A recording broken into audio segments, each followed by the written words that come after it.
Yeah, are you good, Sean? Yes. Are you really? Were we live? Yes. Yep. Fix your signature. I quit.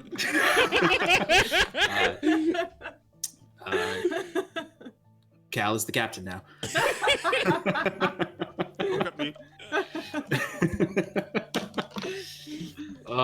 Never gets old, does it? No. Oh, maybe this tune is too happy. Maybe No, there should I like be, it. I like it. maybe there should be monsters coming for you. Don't kill me. Oh, it's all good. Oh, well, hold on. I gotta make sure that my thing isn't... Okay, good. We're okay. Everything's okay, guys. Okay. So then we are live. Sorry, I'm less prepared every session. It's all Alex's fault. You're welcome. Welcome. I mean, it always takes us a little bit to get ready, to get warmed You up. have to push the button. I I did. think it's good. It was way too late. It wasn't to 7 o'clock. All right. 1 second. All right. So, for those of you with us already, welcome. We are Advantage in Paradise. Hopefully, some of you caught our brand new show, the Tim and Shannon Power Hour, last night. I know I was watching. It was great. It was a very fun hour where we got to speculate. We got to get a really nice recap of what we've done so far. And we just got some good quality time with you, the viewers at home. And we really appreciate that. And I know Tim and Shannon were very excited and had a great time. So hope you did too. As always, our audio is provided by a combination of Tabletop Audio, Soundstripe music that we have a lovely account with, and Sirenscape. So please check those services out if you have any need for licensable music for your streams or your... well, I wouldn't necessarily spend the money for your home games, but if you need licensed music for something, check out Soundstripe. But Tabletop Audio and Sirenscape are great resources that are free to you, the viewer at home. I think that Shannon may have some more social media shout-outs. Her territory, her home turf. So take it away, Shannon. Yeah. All right. As always, thank you to everybody who is interacting with us on Twitter and Instagram. You guys are amazing, and we're so grateful for all of your love and support. I am going to shout out 3 wonderful humans. Actually, one of them is I'm cheating a little bit. One of them is a group of humans, but I would first like to shout out David Tilstra at David Tilstra on Twitter and Instagram. I was chatting with him on Instagram earlier today. He is the DM for the From Afar podcast and is an incredible supporter of me and of Paradise and of just everybody in general. So definitely check him out. I also would like to shout out Just Mr. Leeds, who I saw in the chat a few minutes ago, who is prepping for his game happening in like a half an hour or so, I think. So good luck for your game. We're so happy that you chose to join us before your game and hope we can give you some inspiration for yours. And lastly, I would like to shout out Dirty 20 Media. Sean and I played a one-shot with Drew and Michael of Dirty 20 Media and Rick of Dirty 20 Media last week, and it was so much fun. They're incredibly talented, awesome role players, and they've got some cool stuff coming out soon. So at Dirty 20 Media on Twitter, check them out. I will tweet all of this out in a few minutes. And that's that. Love you guys. Excellent. Thank you very much, Shannon. So yes, please go ahead and check out Shannon's tweets about those lovely folks you mentioned. And make sure that you check back in with us next Sunday for the second episode of the Tim and Shannon Power Hour, where they'll talk about tonight's episode, talk about further speculation, talk to you, and perhaps have a new variety segment. Who knows? Or maybe they'll just keep chatting with you all, which is fun too. All right. Well, then let's get into it for tonight. All right. Last we left off, our heroes spent the evening with a curious satyr named Mandric. Through a marathon of questioning, God comforting, damn it, Mom. Sorry. and Call her later. I love you. oh, I was like, what? All right. Through some questioning, a marathon of questioning, comforting, and wordplay, you were able to calm this manic satyr down, who had grown panicked and paranoid at your presence and at your insistence about certain truths about his master, the archdruid Orlin. But over time, you were able to convince him that you were telling the truth about his master, that he was dead, that he was executed for his crimes against the people of Maginset, and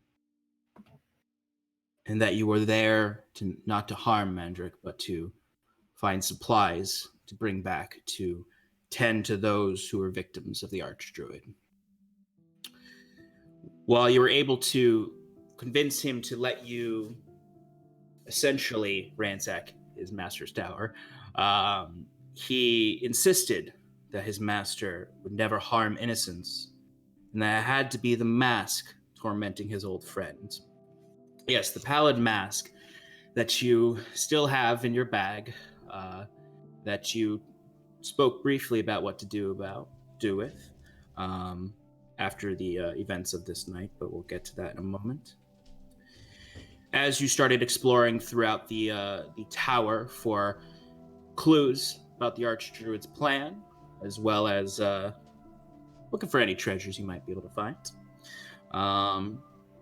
Timber was able to find a decent supply of mandrake root, which would be brought back to the village in hopes that he and the druidess could together craft a potion or an elixir that would help ease the pain and ease the plague that seems to be taking over most of the village. Wiswick found some interesting clues. He found a schematic of some sort that seemed to have inscriptions about this transportation circle, or transportation circles in general. We haven't gotten to look too in depth at that, which I believe you gave that to Kieran. Yep, which Kieran took and put in his book about the Feywild in order to study later. Wiswick also found a few trinkets. He found a lovely feather token that just happens to be the most obnoxious one, the swan ship one. He found a spell scroll and a Gwyn burner, which is a Gwyn tool for alchemy that will certainly be of use to Timber.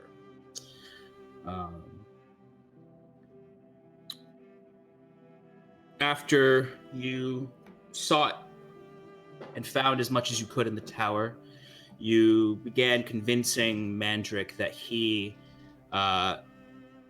should come with you back to Maginset for a number of reasons. Some, not too sure what your motivations were on some of them, but you convinced him for sure that it was no longer safe in his old master's tower.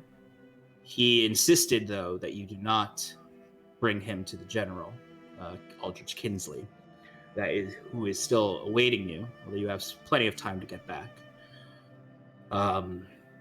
He insisted that he be brought to this druidess, and that he be kept safe with her, and not to be taken advantage of, so to speak, by these humans. As you were able to calm him down, convince him to come with you, you all began to settle in for the night. Kieran and Wiswick went outside. Kieran began a watch up on the second floor of this ruined tower, while Wiswick began performing several rituals, identifying several magic items. But along this journey, Kieran noticed in the distance two things. One, he noticed that the wild elf captain that you have not formally met yet, that serves Aldrich Kinsley, is in the swamp watching you. But just beyond that figure, he noticed a strange stranger in yellow approaching the tower. Presumably this man in yellow that gave the pallid mask to the archdruid and Mandric several months ago. Upon approaching, you devised very swiftly somewhat of a plan to see what was to come, and if things were to go wrong, Cal was to shout cream cheese, which meant shit's hit the fan. Let's kill this guy.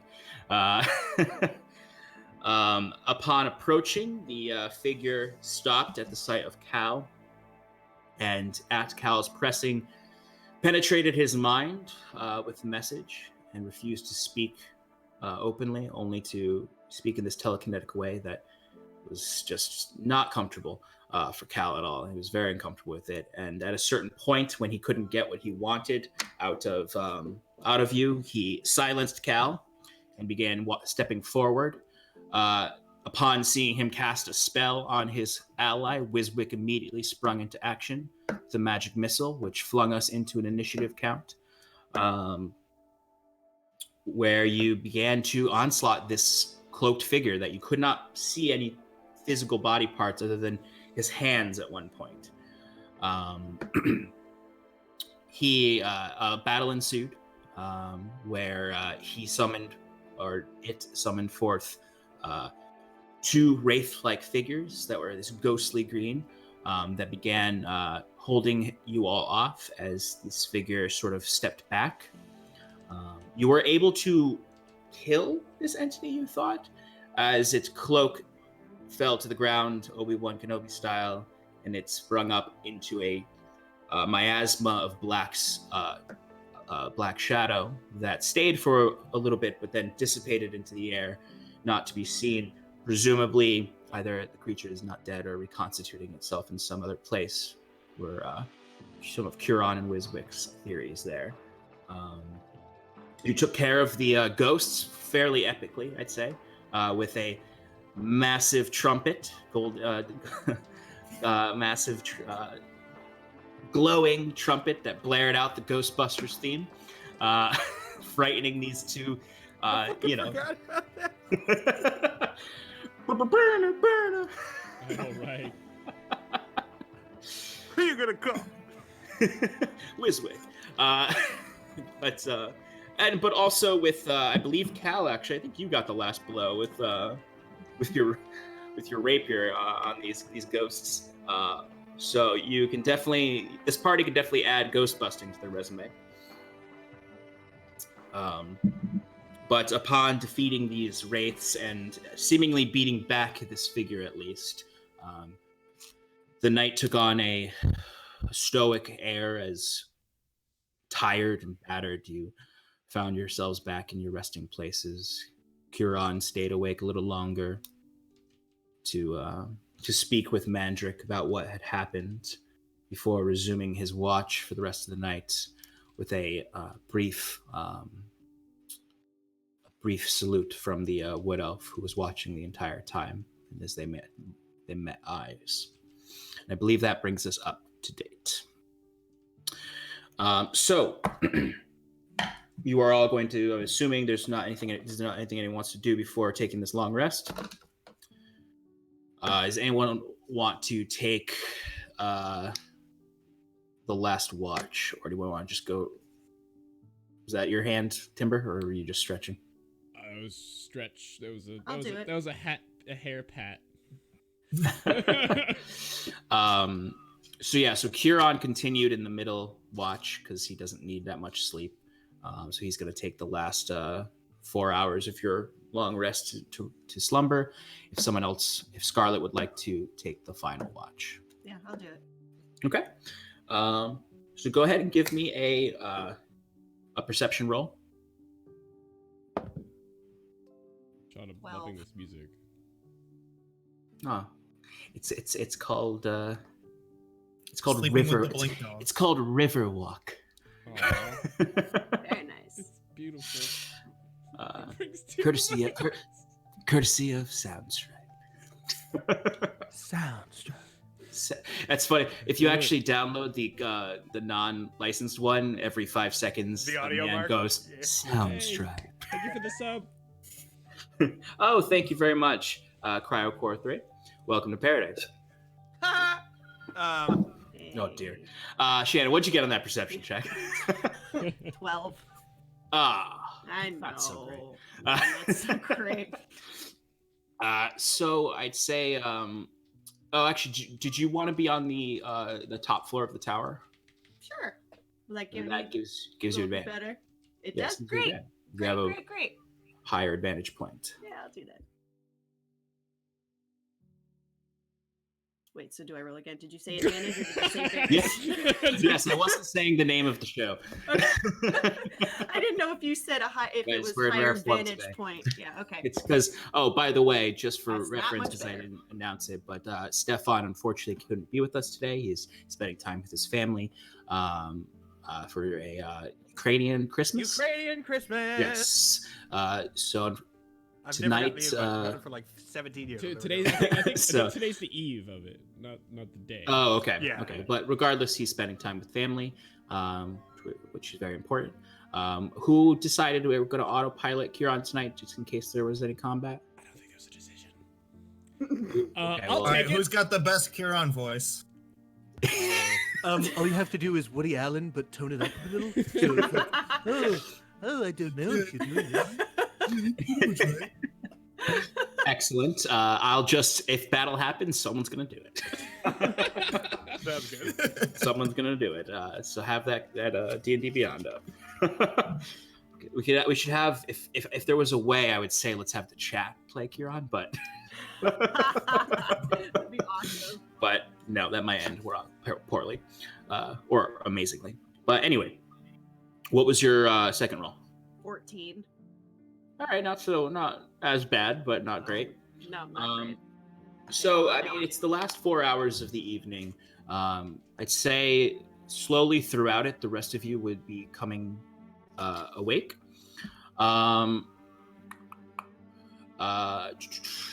Before we get to that, I'll say for your watch, you don't notice anything, pretty much. Like you start to notice the sun rising. You're keeping your eye out, but you got your rest, but you're still somewhat exhausted from the fight. You're a little bit nervous about going back to Magin's set and speaking with the general. So your mind is a buzzing, and it distracts you from noticing anything. Before everyone wakes up, though, I'd like to speak with you, Timber. Oh, hi. What? So, Timber, you are asleep in the storage room, correct? That is correct. Okay. So, in the midst of your slumber, when you're in the deepest part, you find yourself suddenly awoken.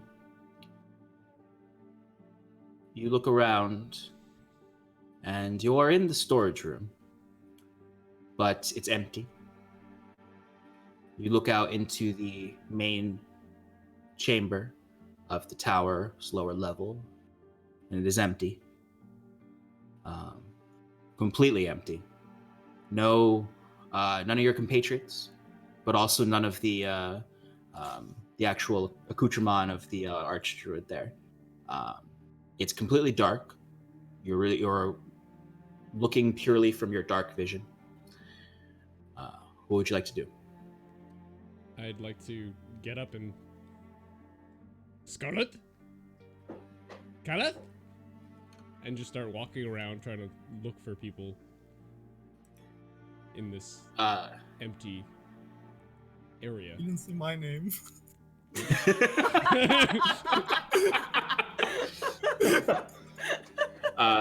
I don't know why Oh. it's you're speaking in a Russian accent. I don't know why, but like you shouting the names of your friends made me think of the Lion King scene when Simba's like, "Dad, Dad? Dad? But Sorry. but no, you hear no response. Your voice echoes out, much louder than it should in this chamber. The latch door opens up, and you still see darkness up there, but you don't hear anyone up there. You don't see your friends. The door. I take a quick look at my wrist. So the familiar marking that you know is there. I wouldn't say it's glowing, but it is pulsating. Like you can feel it, almost like a pulse, like your blood is flowing. Like when you get that weird feeling if you overexerted yourself, and there's that like twitch in the arm, and it's overwhelming that exact mark that you know where it is. Okay. I would like to go up the ladder warily. Okay. When you get up to the top, you look out, and through the so the tower is that half ruined wall, and then the overgrown trees on one side. And through the trees, you can see very bright sunlight, but it is muted through a very dense haze that seems to be taking up the entirety of this space, where you can really only see about 10 feet ahead of you. You notice up in the trees is a completely black owl with black eyes that look like a starry sky in the eyes. And it's watching you. I look at it. Can you help me? The owl stares at you for a long time before doing that creepy head turn owls do, where it almost goes entirely around. And then it flutters out the door, or the archway of trees. I follow it. Okay. Yeah, briskly. Like just try to keep pace with it. Oh no. Oh no. Yeah, absolutely.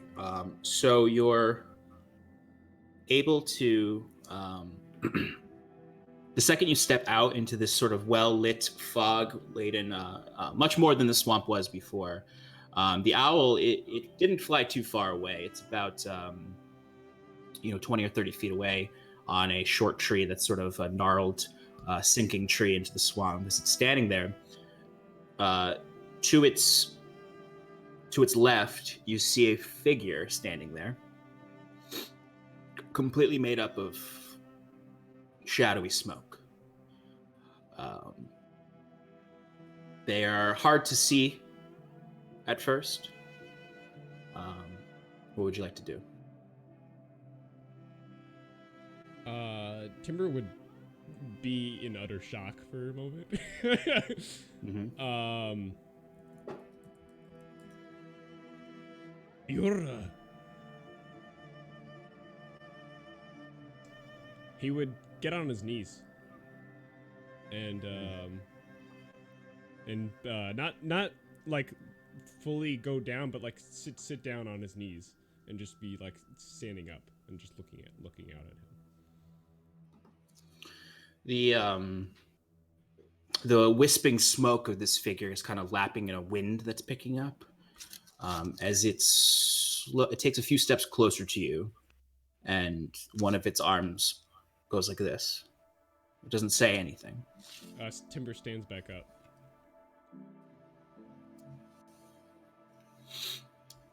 What do you do? Walk a little bit closer. As you get closer, the smoke seems to solidify itself a bit more, and the features of this individual become more distinct and recognizable. The owl is still watching you from above it. As the figure, you start to notice features in the face. They look familiar. It takes you a moment to realize what exactly you're looking at. And you're looking at yourself before, as it's just staring at you with these black eyes, because it's just blacked out, with the same starry celestial look as the owl. I get a little closer and I say, What do you say? You say, "Hey"? no, Oh, sorry. Can you speak? Just like in a that wasn't portrayed well, but and like attempting to touch, but like warily, of course. Yeah.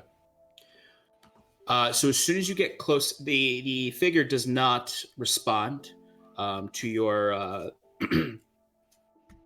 asking if it can speak. It's but as soon as you go to touch it, it immediately falls into a position, a martial arts position, and then goes into your chest, going for an attack on you.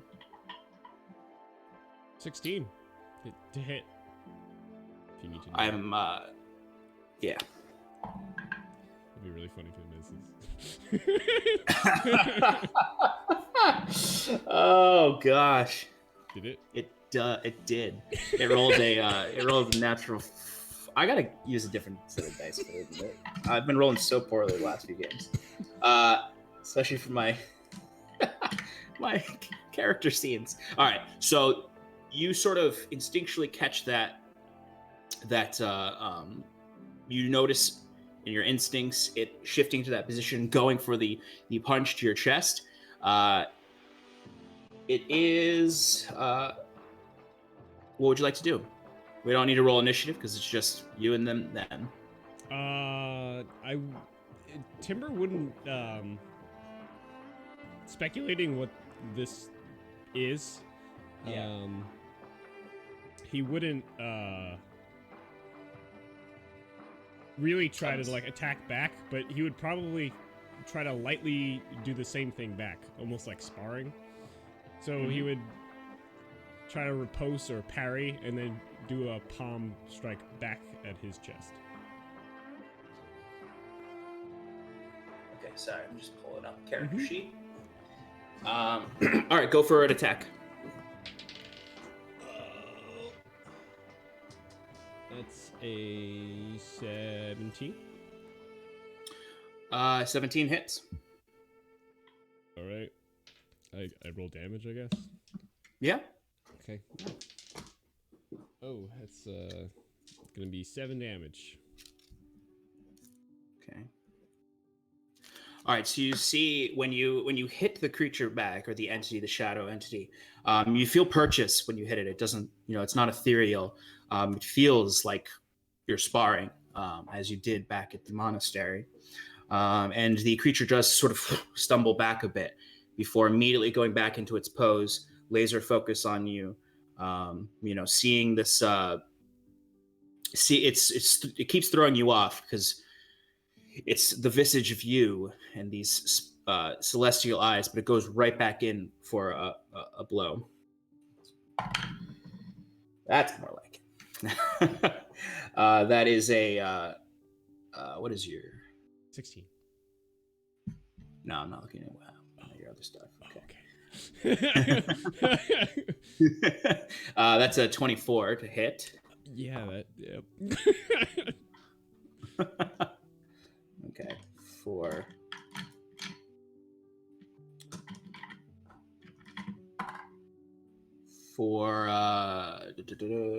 5 points of bludgeoning damage.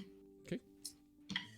And you feel the shadow of this creature as it hits you in the chest, sort of. And I'm going to need you to make a wisdom saving throw.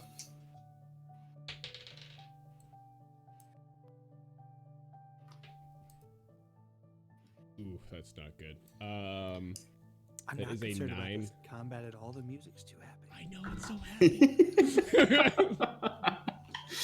What'd you get? Got a 9.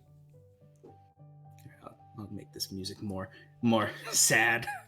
You are stunned Well, it depends on what you want the Ooh. outcome of this night to be. as this entity, this mirror of you, has used stunning strike on you. Should be. I think it's a Constitution saving throw, FYI. But I would still fail it. Oh, you're right. I'd still fail it, but I'm just FYI. I just said wisdom because this is me having never played a monk. Yeah, Doing- you're good. This is fun. I haven't even gotten to level 5 yet, but I know. All right. So it's going to continue attacking you, though. okay.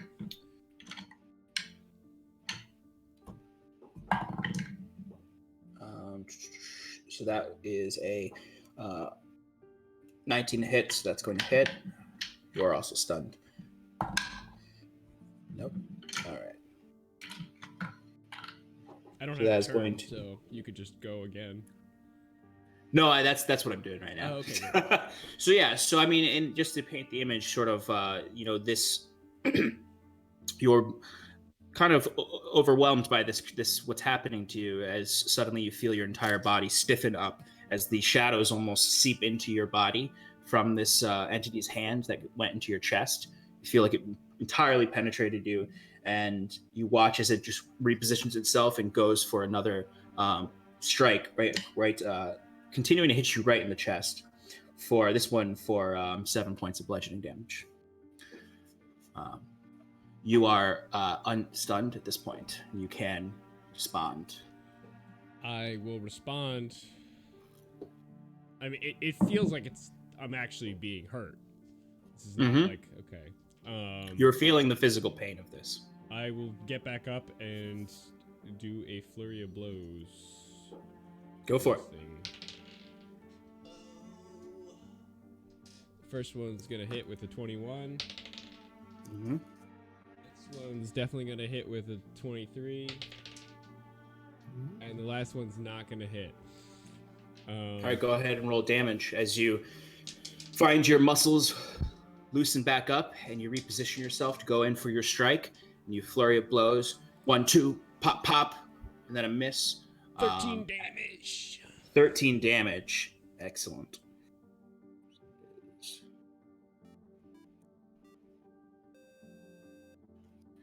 As the shadowy entity you see, kind of as you're hitting it, it's being pushed back, and you're pushing it forward, pushing it closer and closer and closer to the owl.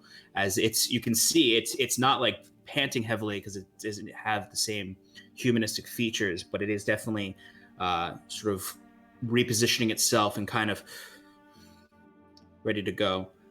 It is going to immediately mirror you with a flurry of blows. So the first one misses, second one hits, third one misses. All right, so that is going to be just one, and that'll be 7 points of bludgeoning damage. Okay. As it's pushed back, and then it quickly, you dodge out of 2 blows, but take one across the cheek. What would you like to do? In a fit of rage, go back and attack once more.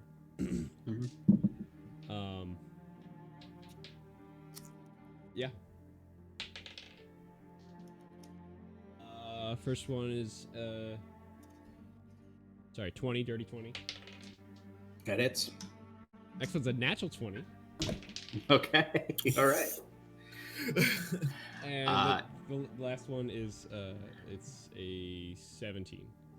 So all 3 hit. Okay. So I'd like you to describe to me how you defeat this former visage of yourself. I would like to slash it in its shoulder so that it's facing back. It has its back facing towards me. Punch it once in the lower spine, and as it collapses to the ground, punch it right in the back of the neck. Okay. So you watch as it squares up to you. It goes for these 3 blows. Only one finds purchase. It knocks your head across, and you looking back in this, still feeling the rage of your hybrid form, you go in, you swipe it across the shoulder. It spins around to its back. Before it can spin totally around and faces you again, you hit it in the square of its back. The entity falls to the ground, and as it's trying to lift itself back up, you come down on top of it, almost as if you're about to rip its jugular out, and you palm right the back of its neck. And as you palm the back of its neck, your hand goes straight through it, and it dissipates into smoke, and you hear ting, ting. You hear, and you look down in front of you, and what has fallen from the smoke of this entity about a foot or two ahead of you, kind of just skid on these, semi-frozen mud of the swamp, is a small blade, a kunai blade. It is the make of it is this strange metal that is incredibly dark. It's not obsidian. It almost looks like it's a deeper darkness that no light can escape from. It's a simple weapon. Very few etchings on it. It's a simple black kunai with some wrappings around the handle. The wrappings look as old and ragged as the few scraps of clothes you have. I go ahead and pick it up, and I inspect a little bit further if there's any sort of detail on it. So as you inspect it, well, first, as soon as you touch it, there's a feeling like there's almost a warmth that shoots through your arm as soon as you make contact with the handle of the blade. That just, it feels suddenly like it's almost an extension of your arm. Like nothing's felt more right in your hands. Perfectly weighted for you. Give a little twirl on my Yeah. On your wolf finger. My wolf finger. Yeah. Yeah. As you twirl it, it's My claw. yeah, like it, it feels, you kind of throw it up in the air a few times, you catch it, it just feels so right, and it, like every time any flourish of it, it sort of like spews off kind of shadow, almost like a like water being splashed out of a bucket, but it's just. And as you're sort of playing with it, it's sort of feeling comfortable, almost forgetting where you are. You're holding it, almost forgetting you're even in a dream. You look up, and the owl is just looking down at you, starry-eyed.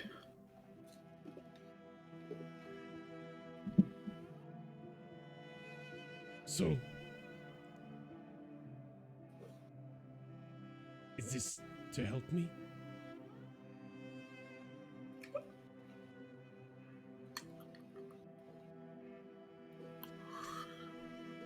It doesn't. The owl doesn't speak. Mostly because it's an owl. You've experienced your rituals, and you've seen this owl once before. From what you've heard from others who've experienced similar things, that it's always cryptic. There's few words, if any, spoken, and that the messages come on his terms. You've only heard about this type of interaction a few times in the histories. This sort of unprompted contact where the ritual is not performed. And you understand that. And there's an understanding, too, when you're holding this blade. There's more expected of you than anyone else at this point. And that it's to help you, but it's for other uses as well. Okay. And the owl flashes and flies off into the distance. As you watch it go, you suddenly shadow, and your eyes open up in the storage room beneath the tower, and you feel tightly gripped in your hands is the kunai. I just go over it just to make sure it's actually real. You think you're still dreaming for a moment. You look out and you see, well, Scarlett's not there right now. She's upstairs. But you see Cal, or you hear Cal, I guess, snoring in the other room. Wiswick snoring too. Sure. It's still the early aughts of the morning, but you feel it in that same complete feeling. Something you haven't felt in a long time. You know, you're certainly a skilled fighter, but nowhere near what you used to be. And this reminds you of that. And as you play with it, shadows.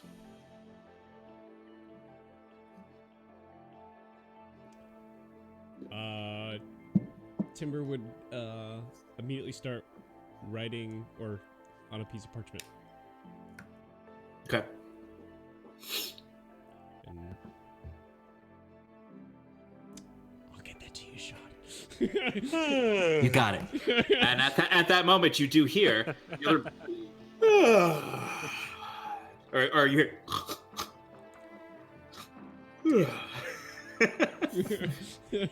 I give you so much room with the cannon, I'm gonna say that Cal snores now. How bad? Only after battle. Only after battle. Yeah, okay, all right, that's fair. In real life, I only snore when I'm drunk, so. I think. Yeah, having not been awake. Yep. Yeah. We can both hear our other roommate from like across the hallway, but I'm good. What was I gonna say? Oh, good morning, everyone. Wiswick, glad to see you're awake. You woke up, right? Wiswick is actually Upstairs. upstairs. Oh. The only person down here with you, I think, actually is would be Timber. Yeah, actually, because Wiswick is upstairs, Scarlett's on the last watch, and Curon is meditating upstairs. All right, I look around a tad confusedly, and then I go over to Timber and I'm like, "Hello. Did you sleep well? Hey. Hopefully, free of any major personal revelations."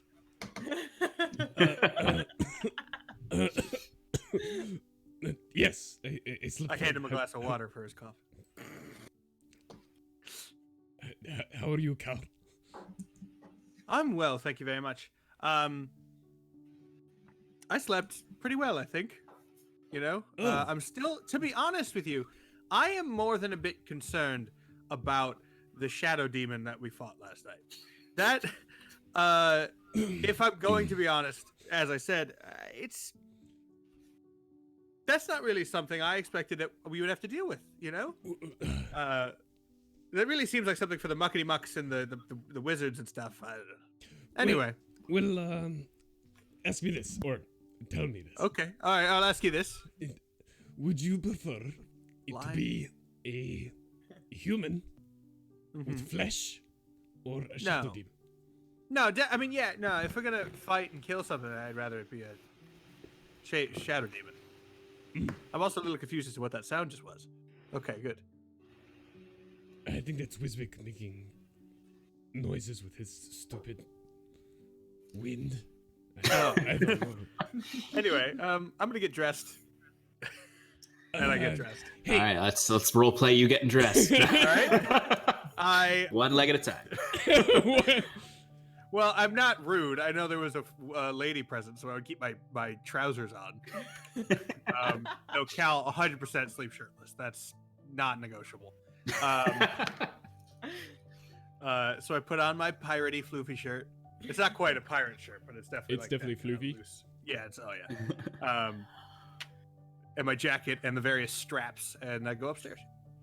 At the same time that they had woken up, Wiswick, you would have woken up as well to notice Curon at the end phase of his meditations. He's probably still going to be asleep for a little while the rest of you are awake. and Scarlet sort of bundled up at the top of the tower, watching out the window.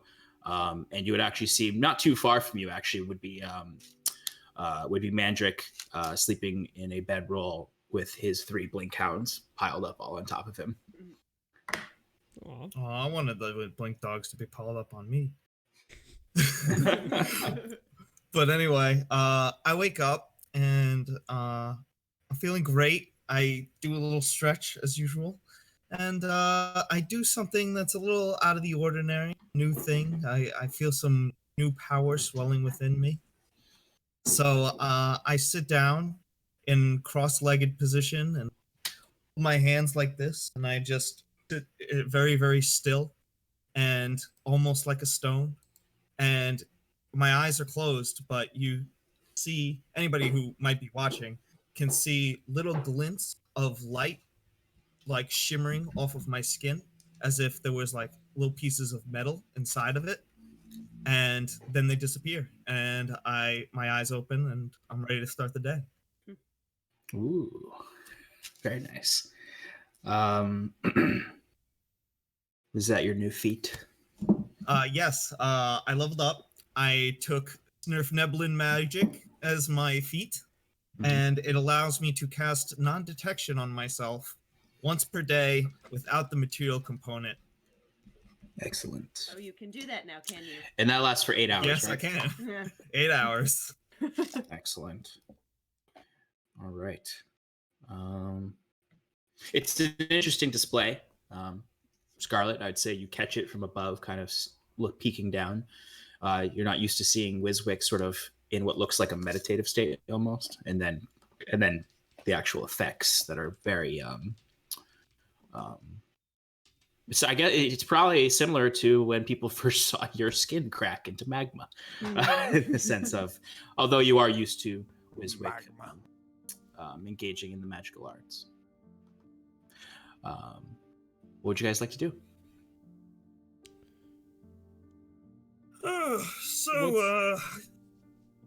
Why don't we head downstairs? I head downstairs. You open the doors as Cal is about to step up outside. You guys do that awkward run into each other in the hallway. Morning, friend. Hey guys, what's up? Did everyone sleep well? I guess I should ask. I dreamt pretty good dream. I mean, Nice. I guess, yeah, it was like the blink dogs were hopping over a fence. Oh, It's that great. sounds awesome. Tell me about it when we walk back to town today. Yeah, definitely. Did you have any major personal revelations? I can do this now. And It I cast sounds disguise ridiculous. self on myself. Wait, what'd you cast? Sorry, I didn't hear it. I cast disguise self on myself, What do you look and like? I turn into an old man Good lord! who's there's an old slightly man here! taller. Yeah, who's a maximum of 1 foot taller than Wiswick. That is incredible, my friend, and can come in a lot of. I could see how that could be very handy, especially if we keep engaging in illicit activities like we have been. My bones are so brittle. He's just spot on. Look at him. I'm like looking around, like guys.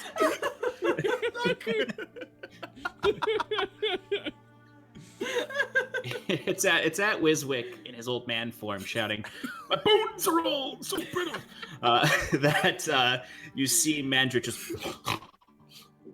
like sits straight up, being awoken by that in the midst of his blink hounds that all like kind of like are startled awake, so they all blink away immediately. And he's just, "What's that? What is that?" Oh. I turn back. And I then can't all scare the dogs. all the blink hounds blink back to around Mandrick and start to awaken him with face licks. Morning, friend. Yes, rough night. How did you all sleep?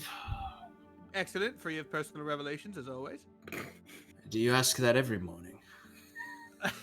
I know you didn't ask the question. But... Only 3 times, and then the humor runs out. It does seem like every morning Cal asks everyone that, so it's not out of character. So I say we have a light breakfast, and then we gather our things and we head out. Who's with me? Yeah, let's do it. Awesome. I high five, or I go for a high five with me. Nice. Timber's still downstairs, behind us, in the storage. Yeah, you'd all notice that Timbers has not come with you upstairs. Or Cal, I guess you noticed that Timber has not come up. The rest of you, I guess, would presume that Timber is still asleep. Kieran is still meditating. He's probably got another hour of meditation before he'll awaken. I'm still up on the vantage point. I haven't come down Okay. Would you like to Scarlet. yet. keep an eye out, or you just want to stay up there? I just want to stay up there. And brood away. Root away. Bacon or eggs or both or gruel. We have gruel. What else do we have? What's in like a ration kit? Well, Mandrick Mostly actually oats. interrupts you at this point and just sort of says, in so many words, there's not much use for all this food is going to go to waste. I'll just crack into the rations we have here. I can cook some eggs if you'd like. I will help you, and I help him. Lovely. All right. You work with Mandrick over the next chunk of time to cook some lovely eggs, bacon. He makes a fresh pot of tea. He doesn't find glasses or teacups to serve it to everyone else because since he only has one teacup, he finds old flasks of the archdruids that he promises are clean. And breaks into his spices, everything, because he's leaving. He knows all that he's leaving a lot of this behind. So it's a really quite a bountiful feast to have after an evening of battle with shadow demons. So, I'm no expert on this. I've said many times. Does anyone have any speculation as to what that shadow demon was?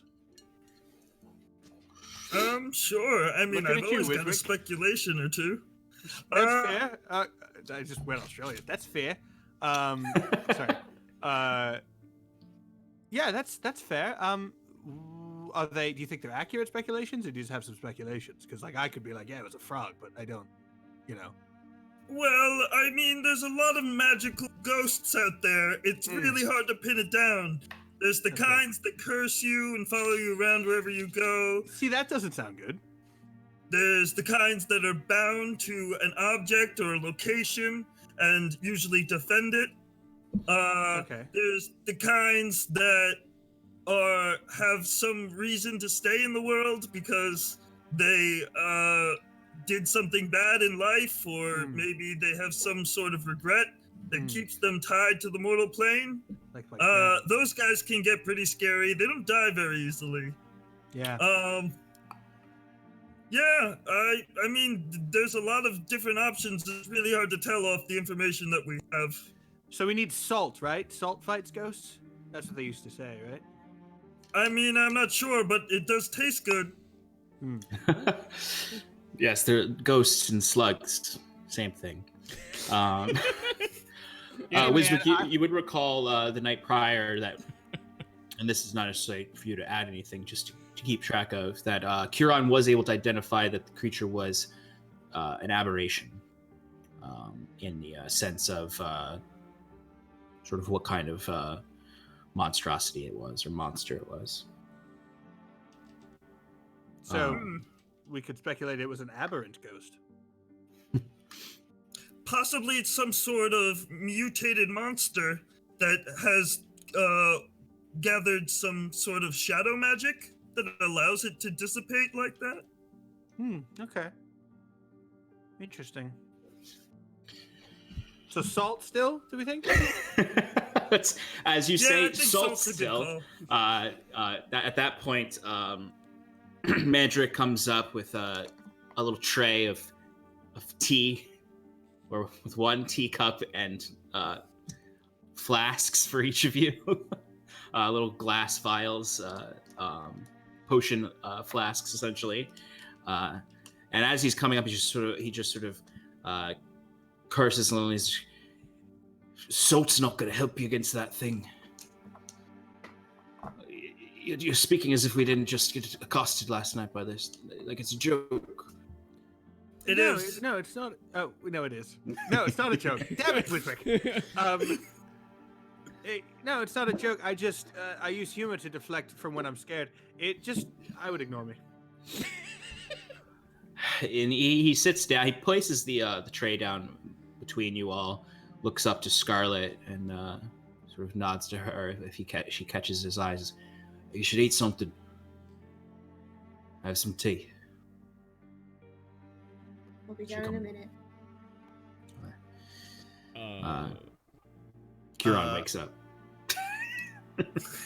Good morning, friends. Oh, it's perfect. Yes. Nailed it. Nailed it. I don't know what we're doing.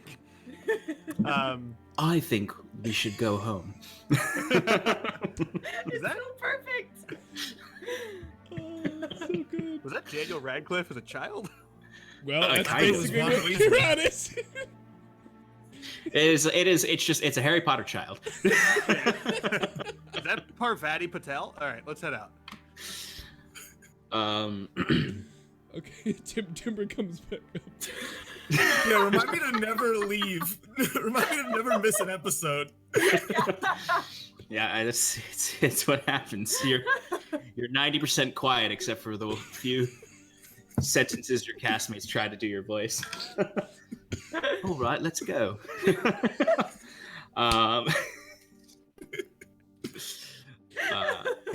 Yeah, so all right, so you guys want to pack up and start heading out.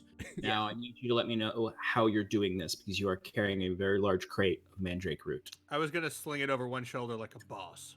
Okay, you're gonna have to move very slowly if you do that. Well, that doesn't seem effective. We can just trade off. I wanted to look around for 2 sticks. Oh, Two make a large- palanquin for it? Yeah, like you go Yeah, two palanquin. people. Okay. It's easy enough to find. There's a lot of the sticks around here are pretty wet, but you can find some sturdy branches off of these trees that you can fashion into what you're thinking of. And then Don't take the top off, our faces will melt. Thank you. Yes. We're in a silly mood tonight. Timber's not gonna offer to carry it, but he's gonna give ideas. Mm-hmm, mm-hmm. Who the fuck else can carry it? Kieran? And Scarlet is not either. Like, I'm not gonna say that men have to carry it, but like, come on. Mandrick. The 2 physical damage combat guys should probably be the ones that carry it. Timber, you guys would remember that Mandrick did say that there was a small cart somewhat north of the swamp. It just doesn't have, there's no horse or anything to carry it. So, you'd have to pull it together in some way, essentially. But it might be a little easier. That sounds like So you can travel at a normal pace and not a slow pace. Okay. You say north of the swamp? How's that, like north of the swamp or just to the north? No, like not very far north of the tower, I meant. All right. We're gonna go get that. Yeah. Right, Yeah, no, that's easy enough. Wiswick will help with the cart, but he'll just push from behind and just pretend to push from behind. We stop abruptly and he just bangs. Excellent. You notice Kieran does look out and do his own little perception check, looking for his wood elf friend. Well, that's a very useless nat 20, but he got it. Just to notice that his wood elf friend is gone. Nice. So at least we know he's gone. Yeah, so Kieran relays to the group that the wood elf seems to have moved on. The general's captain, the wood elf, seems to have moved on. Damn, you fucking nailed that, dude. That's so good. Oh, I hope that Stefan appreciates it. But all right, so you're heading back through the swamp. Pass without a trace. Wait, no. Ooh. No. That's not a good idea. We're not No. stealthing. We got a cart. Yeah, we're just gonna load the cart with the mandrake and any other big. Do we have any other bulk equipment, guys? Do we have any other bulk equipment that needs to be loaded on here? Yeah, I don't think so. All right, let's do it up. Let's do it You up. probably don't want to slow yourselves down too much, and it's not a very large cart. All right. I mean, there is a like very small seat on it, as if it could be like a plow of some kind, or it could be like an actual rideable cart if Wiswick wanted to hop on there. Gnome. I Gnome think cart. before we leave, I want to like try and find some extra clothes or something like that. Possibly just to cover up our satyr friend.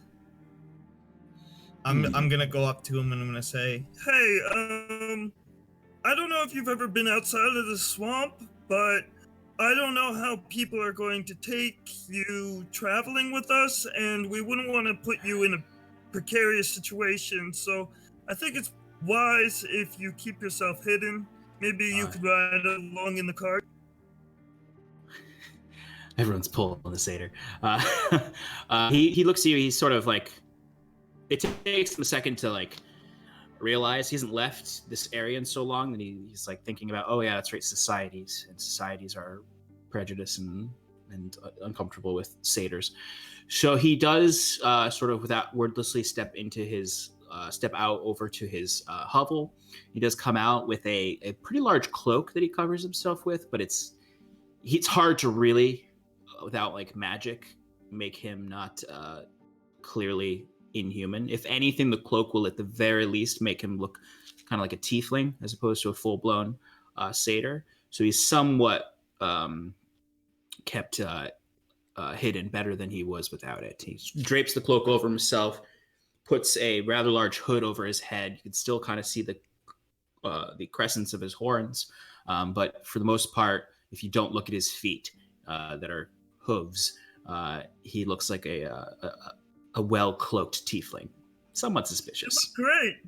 Very niche, very fancy. I love it. If you say so. Would you like my hat to maybe try and cover up something? I'm not sure. You can't have my hat. I'm not sure if that hat will fit me. Oh, understood. And as Cal turns away, you see a very visible relief that he hides from Mandrick. Excellent. Wiswick gets it. A hat is a precious treasure. Yeah, I mean, he's from a distance, no one's going to recognize him as a satyr, but up close, he's very clearly a satyr in a cloak. I just realized that people in chat asked me to flex, and I'm very uncomfortable. They did. I mean, people are just. I mean, this is what happens when you describe your character as conventionally attractive. Yeah, the character is. I look like a pig wolf.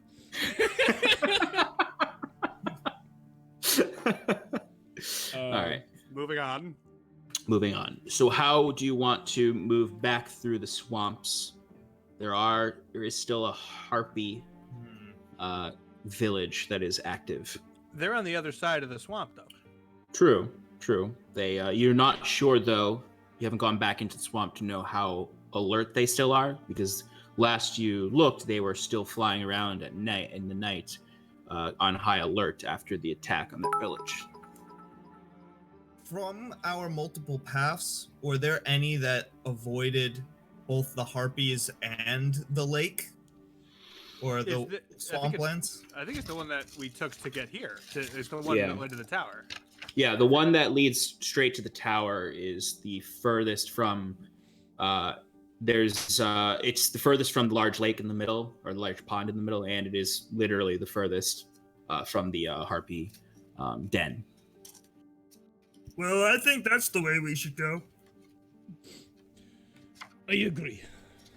I say we just go without making too much noise and too much kerfuffle, and we just walk calmly out of here like we belong. That was not in character at all. Sorry. I say that we just walk out.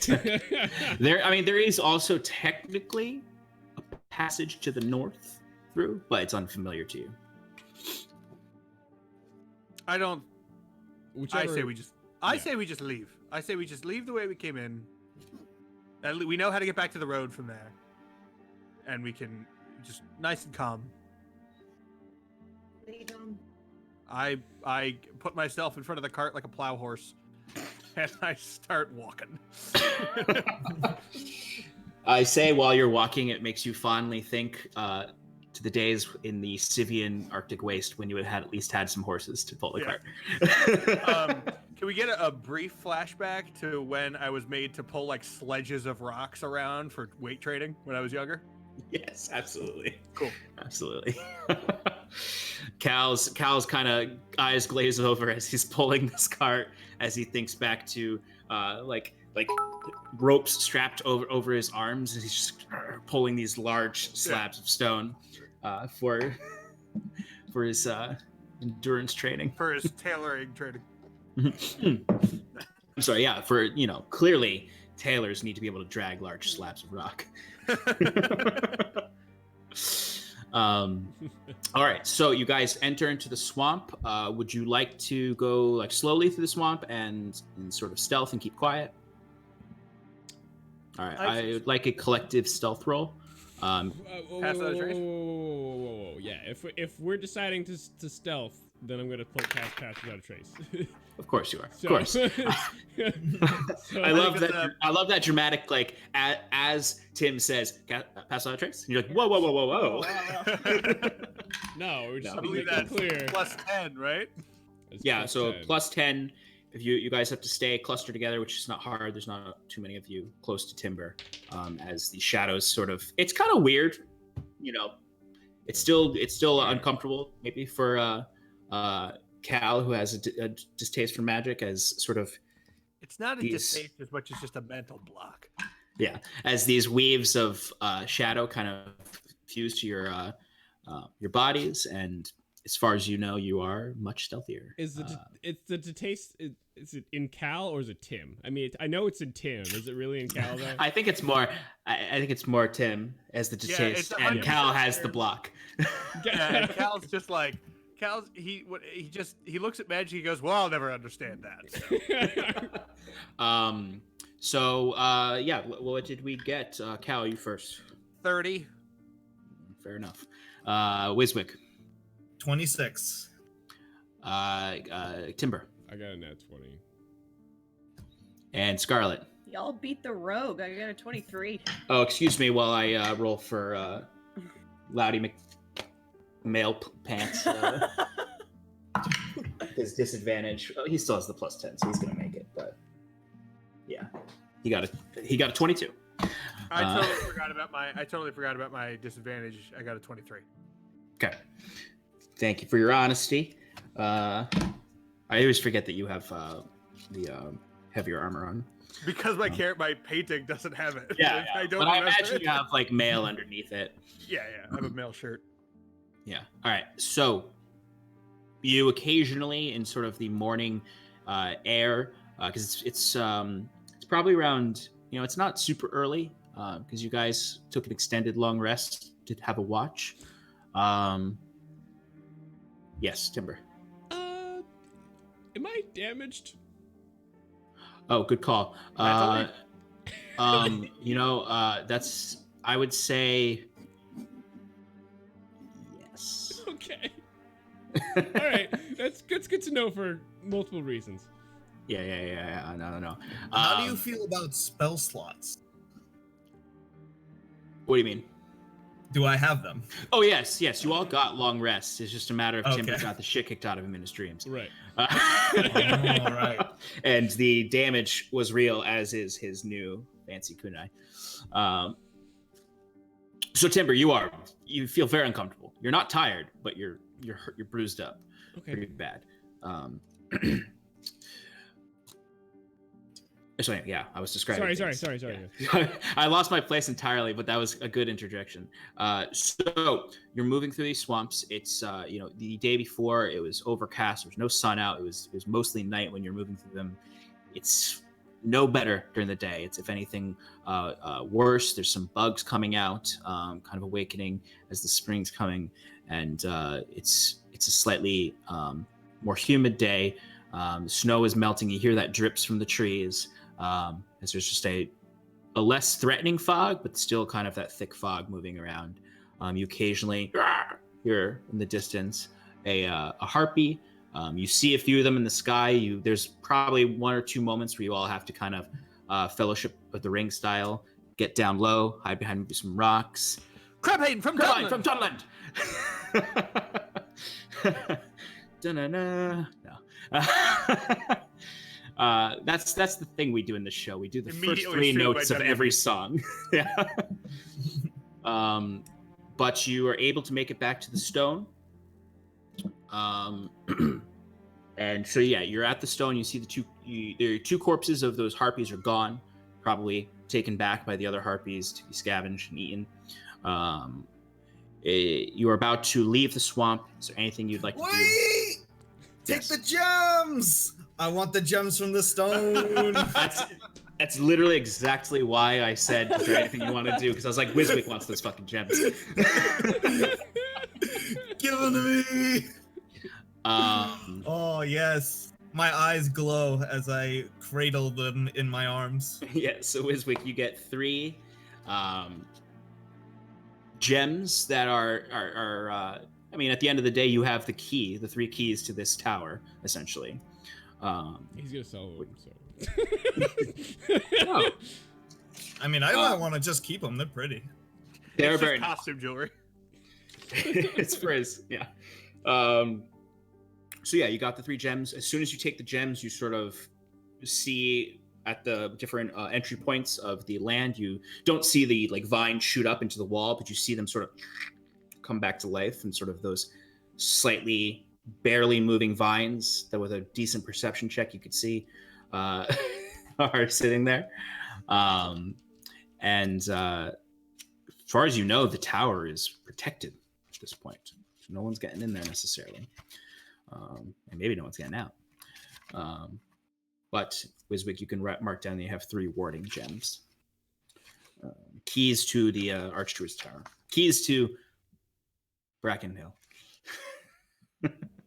Not Brackling Glen. All right, so you guys are...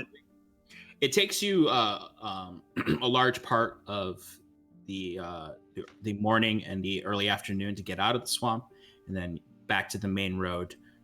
You get back to the main road around, I'd say 3 or 4 o'clock in the afternoon. And yeah, you have you're a little tired at this point. It's rough getting through the swamp. But the roads are in much better shape than they were when you were coming here. There's no storm. It's a clear, sunny day with only a few clouds. And you can start heading south. Yeah, let's make some hours of headway. I don't know if we can make it all the way back today, but we might be able to. So, no, we can't. We definitely can't. Let's make a few hours of headway. You could probably make it back to that same spot the you rested. The stones. Yeah, let's go to the stones. You may have to go a little. You may have to go a little beyond your capabilities, but it wouldn't be too much. You'd be able to rest right when you get to the stones. All right. So, can I get a marching order for trekking down the road? And is anyone switching off with Cal for the cart? Honestly, you can if you want, but I think I'll be okay. Cal. Cart all day. I'm gonna be in the back. Okay.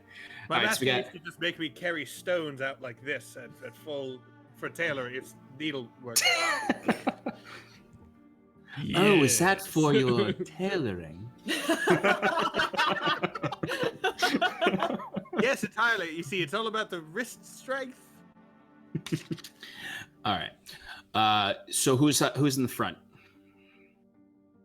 I imagine Kira Probably would be. not me. I imagine Yeah, Kira imagine- would be. Yeah, I'll say Kieran's in the front, keeping those elven eyes on the road. Timber, where are you? Middle. Middle. Not feeling great. Yeah, Wiswick, you're with the car, I assume. Yeah, Or- I'm pushing from behind. Yeah. Okay. Wiswick, you're a good friend helping me with this. You're very welcome. I've got like one finger on it. Say Mandrick is right behind Wiswick, and in front of Scarlet. All right, so you're going to travel probably for another 4 hours or so into the night that'll get you to the stones that you found just off the road a couple days prior. So this is the 6th of Urvala. First month of the no. No, Urvala is the month. No, I It's- know, but not the gloaming. It's the other one. Oh, the Vala. It's Stursdag. That's the day. Sorry.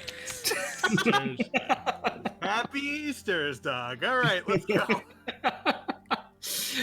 So this is I'm trying to reference the days that you've been on this quest for your 7 days. This is it took you a day and a half to get there, and then you spent the night. So this is the 3rd day of the 7 days you have. Making great time. So this is the end of the 3rd day. You would be getting to this stone.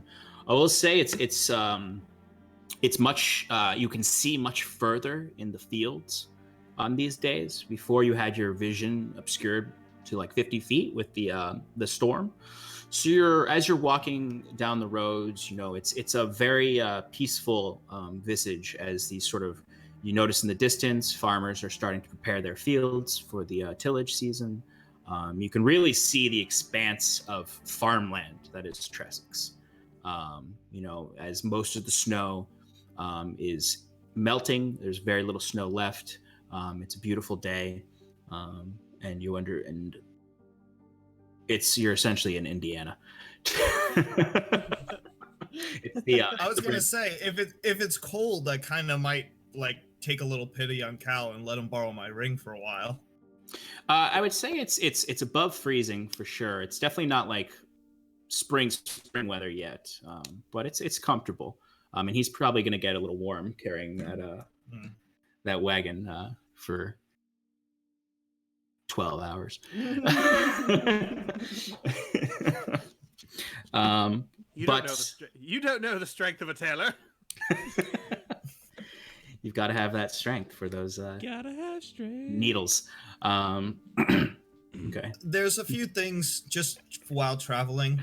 I want to start telling people about what I discovered in the thing. Like, I'm not gonna be like, "Hey, everybody, gather together." No, I'm just gonna like go to specific people and talk to them about it. So Yeah. first, I just go up to Timber, and I explain in more detail the box I gave him and how it's used for. You can use it for your alchemy supplies. It will conjure a flame that will increase the efficiency of your potions. Ah. Good to know, Wiswick. Thank you. You're very welcome. And if you want to give me a little look at that mask sometime, I'd be happy to identify it. I feel much better now. I don't think it's going to do anything bad. You got some points, but not all of the points you need. Well, maybe I could earn a few more. How about that new swanky-looking weapon you've got there? You want me to identify that? No. That's okay. All right. Maybe later then. Buddy, when next I find a piece of magical item, you can identify that, okay? I actually go up to Cal next, and I say, "Hey, Cal, you're doing a great job up here." Cal's like, Thanks, buddy. I'm finding that it's less in the shoulders than I expected. It's more in the calves, and some in the quads. I'm definitely getting a little bit. Sorry. Well, I got something for you, kid, and I take out my my token with a Aren't swan we the on it, same age? Okay, lovely. and I put it in his pocket as he's pushing. And I tell him, yeah, this little swan token, I thought it was right up your alley. Very fancy, very elegant. Oh, lovely. If you- Wait, what's it do? Sorry. Just don't get it. Yeah, just don't get it wet, because you might crush Yeah. yourself. It might just destroy you. It's pretty much just add water kind of thing. Okay. It summons a giant boat. It I looks would like say- a big swan. Well, that sounds phenomenal. If you could put it in my pack, I'd imagine that's gonna get the least wet. I'm sweating right now, so I don't want to have it near me. All right. I wrap it You up see in a what I'm little saying? piece of Thank cloth you. and Thank you put it very in much. my bag. Yeah. I'm not gonna one day have it rain and be Just like, randomly. "Hey, Cal, where'd you put that token?" I would be like, the what? You're like, that token we found 30 sessions ago. Rips open your bag and everything The- falls out. Wide cut of the house we're in, it just fucking explodes. Just a swan head sticking out of the top of the house. Oh, maybe this is a good idea to give you that. It's too late. I know. It happens. Okay. Is there anyone else you'd like to talk to, Wiswick? Or is there and also after this is anything anyone would like to do? Because it is a long journey. I'm actually gonna go up to Kieran. Hey, DM. I will do minimal with him, but if there's something you want to tell him or give him. Hey, Kieran. Just wanted to let you know. Oh, Wiswick. Yeah, whatever. Stop talking. I've got more important things to say. I just learned a cool spell called Comprehend Languages, and it's going to be great with figuring out all those things that we were trying to decipher from, That'll be very helpful with all the strange languages we've been encountering. Yeah, the diary, the Pallid Mask book, a bunch of other junk, I'm sure. Well, I look forward to studying those with you when we're back in Magicset. Yeah, we've got a few extra days before we have to check in with the general, so we might want to do a little study session. That sounds great. And then I scurry off over to Goodbye, Wiswick. Scarlet. I don't say bye. This is like in between missions on Mass Effect. You have to check in with all your crew members. right now, I feel very what's close called- to you right now. Romance option. Yeah, romance. Yeah, I was about to say. Wiswick's looking for all those romance options. It's not working out great for him. The librarian's not that into you. Cal likes tall gnomes. I can make that happen. I got one extra foot now. Oh Jesus! All right, carry on. Wow, that's gonna be our next shirt. Is this Bracken joke that's happening in chat? Right. We're the Brackens now, apparently. Oh, this will haunt me forever. Yeah. I can paint I'm gonna draw a beautiful map of this world, and everyone's gonna be like, "Look at all these Bracken ridges everywhere." Every name is just. Like I'll post it to Twitter, and someone will It's in brackets. edit out all the names of the cool Brackets, places, just yeah. be like It's in Bracken. Brackens. What's this world, Bracken? We need to find sorry. some brackish ocean so we could use our boat. Oh my god. Advantage in Bracken. Oh no! No. All right, we just make you going up to Scarlet. We need to stop. Hey, Scarlet, you still mad at me? Yes. I give a puppy dog eyes. No, those don't work on me. What do you want? Yeah, I already knew that. I don't want anything. I just wanted to check up. Did you find anything cool in that, in the tower? I got some cool magic items I've been tossing around. Kind of ran out of them. You don't get any. But, maybe next time. You're the first on my list. Great. I just. Okay. Wiswick is downhearted. She's having none of it, man. Anything else? Oh, wait. I can do this thing now. I can help you with your scrying problem now. All we need to do is spend some money when we get back to town. Really? You sure you can do it? Because you told me you could do it last time and you couldn't. Well, I wave my hand, and as my hand goes across, like you could see my skin, and you see little glimmers of stone like flash for just a second, and I say, "Yeah, I tried the aura out today, and it worked perfectly. I should be immune to all scrying effects and divination spells. It could be something that would be useful for you. We just need to get the right components for me to cast it on others."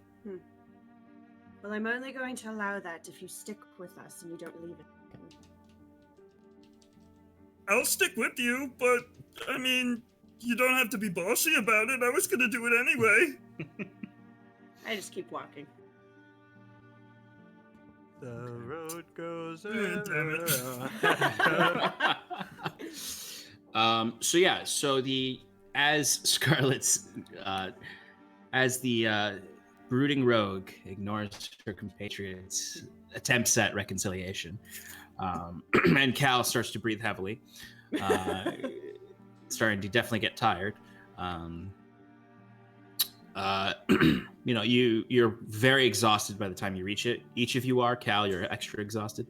When you reach and the sun has set at this point. It's very much dusk. There's just that little shred of orange at the horizon as you reach the ruined statue that you took shelter in the previous 2 nights ago. What would you like to do? Sleep. Can I look for the symbol I carved first and then sleep? Yeah, give me an investigation check.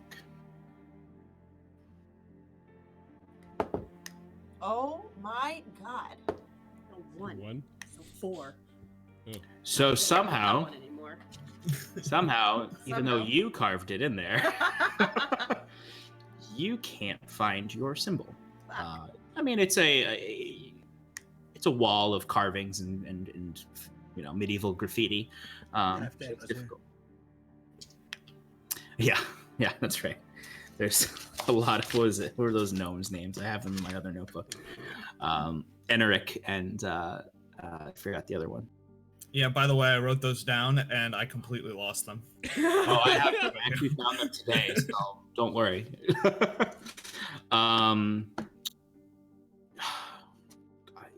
Curon and his ridiculous passive perception. It's like what, Yeah, like keep 22 that up. or something like that? Can someone actually pull? Someone have Curon's page up right now? 1 second, I'll do it. Yeah. Armor class. What are we looking at? Where do I even find passive protection? It's on the left side. Passive wisdom insight, passive int, passive perception 23. What's the passive int one, which is investigation? 16. Right? Yes. Okay. Man, I'm never gonna be able to hide anything from you guys. So, I will say, Huron notices something. I just gotta play Huron this whole time. Huron, you notice? I have the same passive investigation. Oh, do you really? Oh, Yeah. Excellent. Does it find my symbol? No. Yeah, I'm not. This is not an elaborate way to have Wiswick be like, look, Scott. I'd say I'll say it this way, Wiswick. You notice Kieran starting to kind of look around at the ground, around the and looking just sort of about the space, and seeing him look around, you start to look around as well, and you notice that it's very subtle, but it looks as if someone stayed in this spot in between the time you slept here 2 nights ago and now, so the previous night. It looks like the camp was used last night, so do with that as you wish. Could I possibly decipher which way they went? Depending on like I just do a investigative track around the area to see if I see any footprints going certain ways. Yeah, you can do a more in-depth because this is a passive for investigation. So you can do an actual investigation check to try to discern more. All right. And I'd say the rest of you, as you're trying to sleep, would notice Wiswick starting to like pace around the camp. I got a 9. 9. Okay. So I'd say it's hard to discern which way they went. All you can discern is that the camp is much more disturbed than it was before, and there's a lot of tracks over tracks over tracks.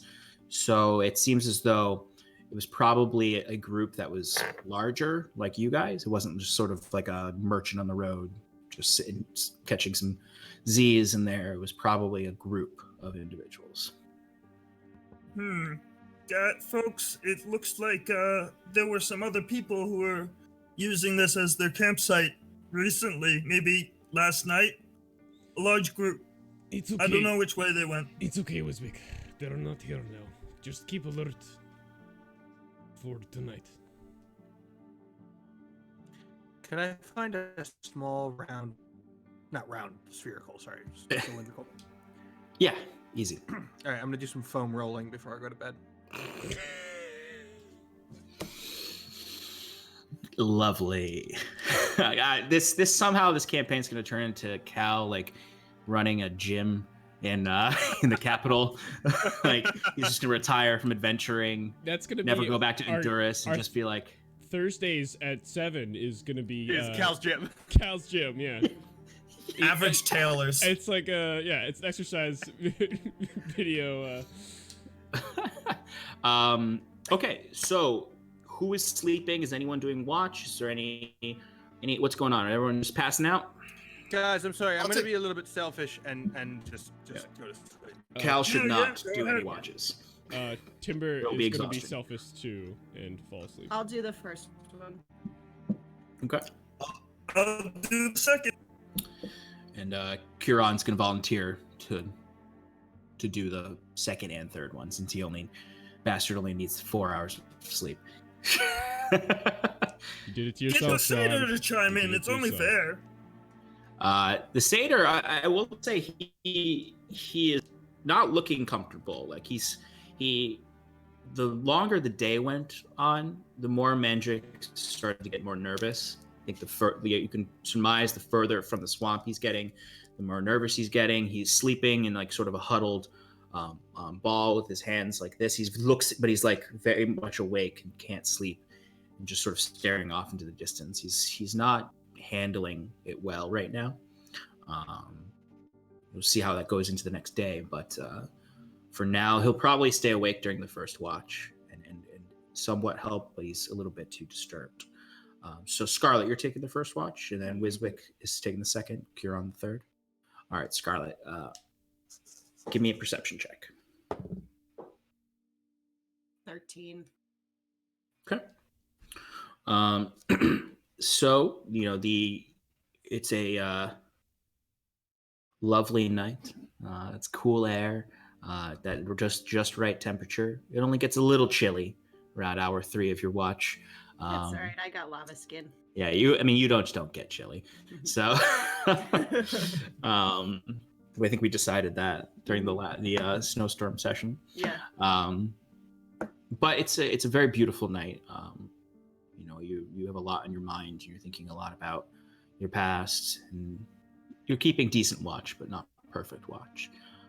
You hear wolves in the night, all sorts of animal life kind of coming alive as the gloaming recedes further and further back into memory of this month. But your watch goes without much disturbance. You mostly just occasionally hear some muttering from Mandrick as he mutters to himself. But Wiswick wakes up, ready to take the second watch, as Curon also comes out of his trance. Wiswick, would you like to give me a perception check? Sure, but I want to add one small thing that I will be doing during my watch while the others are asleep. Perfect. I'm going to just not really just randomly take Murder pieces of Mandrick. grass. Sorry. Nope. I'm gonna take little pieces of grass that I find, just the longest pieces of grass that I see, maybe some flowers, whatever's around, whatever foliage is around, and I'm going to stuff them into my sock and I'm going to take out some of the mandrake root, and I'm going to stuff it into my pack. And I'm going to do this for as long as possible Okay. until my pack is filled with it. Okay. I my guess God. I will say then that your perception check is with disadvantage because you're mostly focusing on pulling mandrake root out of the box and into your bag. Okay, but keep in mind, I do have superior dark vision. And Kieran is sitting next to you.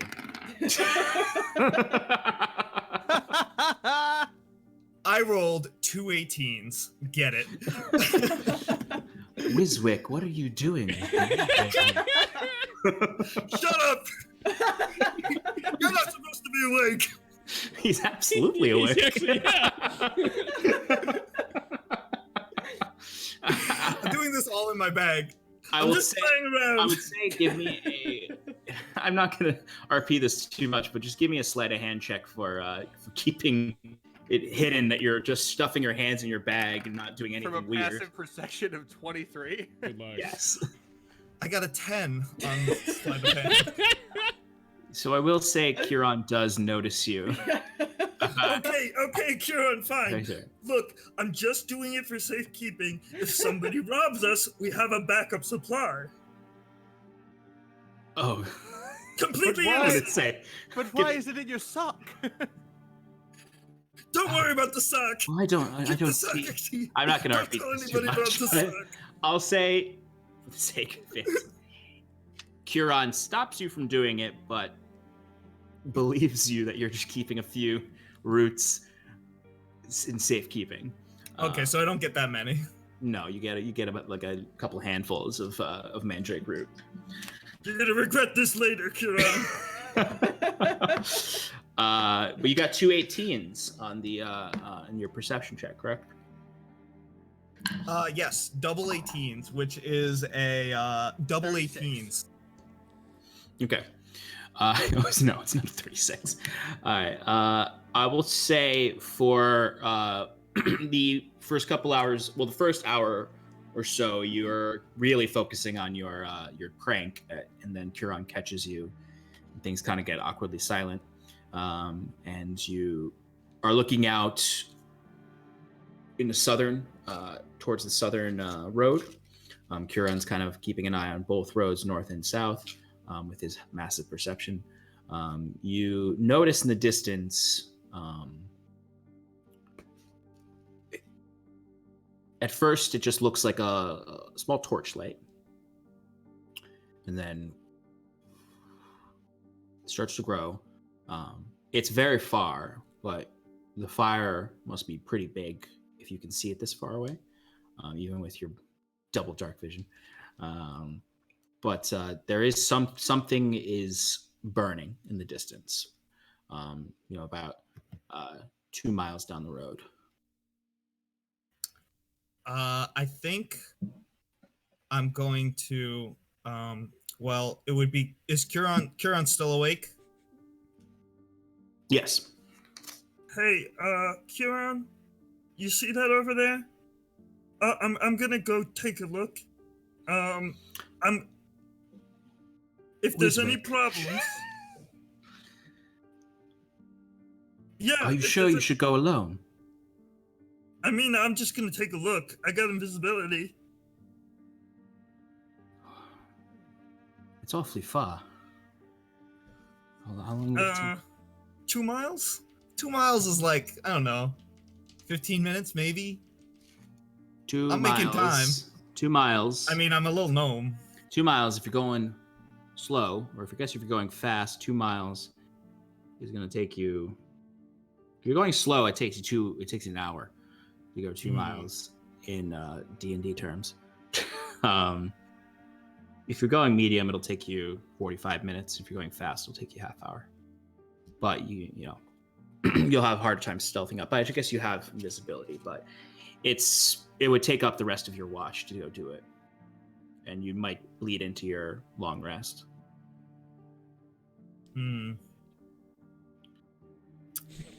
Yeah. Hey, Wiz, stop bracking around. Sorry. Oh. Sorry. Wiswick, perhaps we should investigate in the morning. I mean, they might not be there, but I understand it. Like somebody could be in trouble. There's a big. Is that a big fire? Is it something that It's from this does distance. it look like a campfire, or does it look like something? No, that it's might definitely cause not any a problems? campfire. Like it looks like it's large enough that it could be it could be a brush fire, it could be a building on fire. It's hard to tell from this distance. It's the whole town. I It's mean, definitely not Magin Set because it's much further away. Enduring sense. some people Magin might Set's be in like trouble. 25 miles away. It's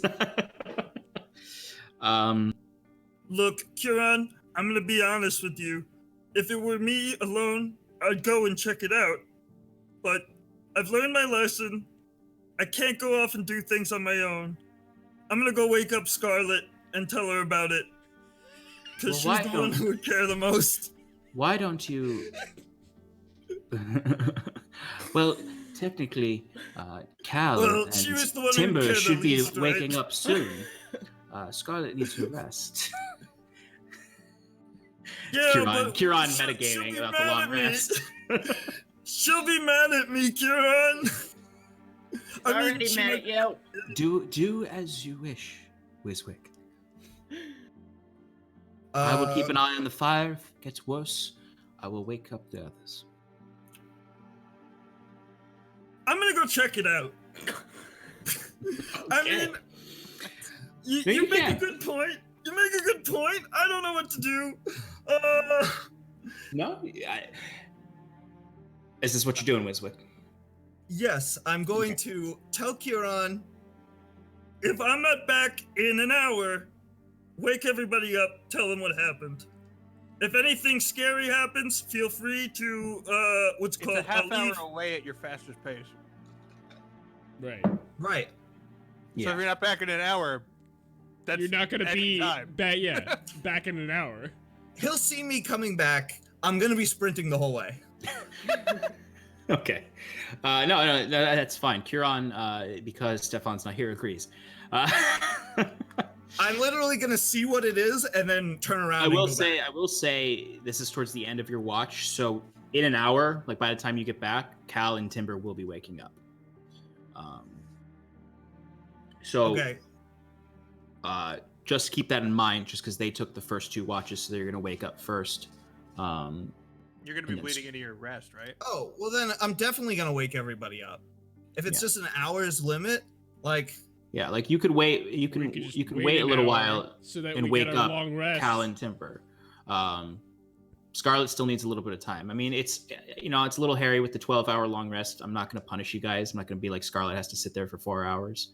If you wanted to wait 2 hours, then I could say everyone will be awake and rested.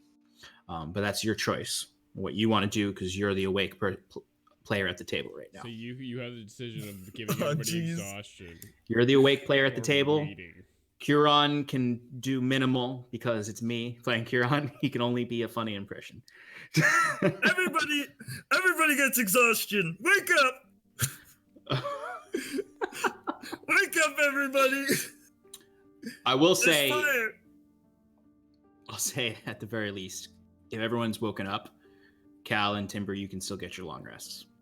Thank you. I pulled so much weight 12 hours Yeah. yesterday. Yeah, Scarlet and Wiswick will have to potentially take a point of exhaustion for the next day, but we'll see. Might not.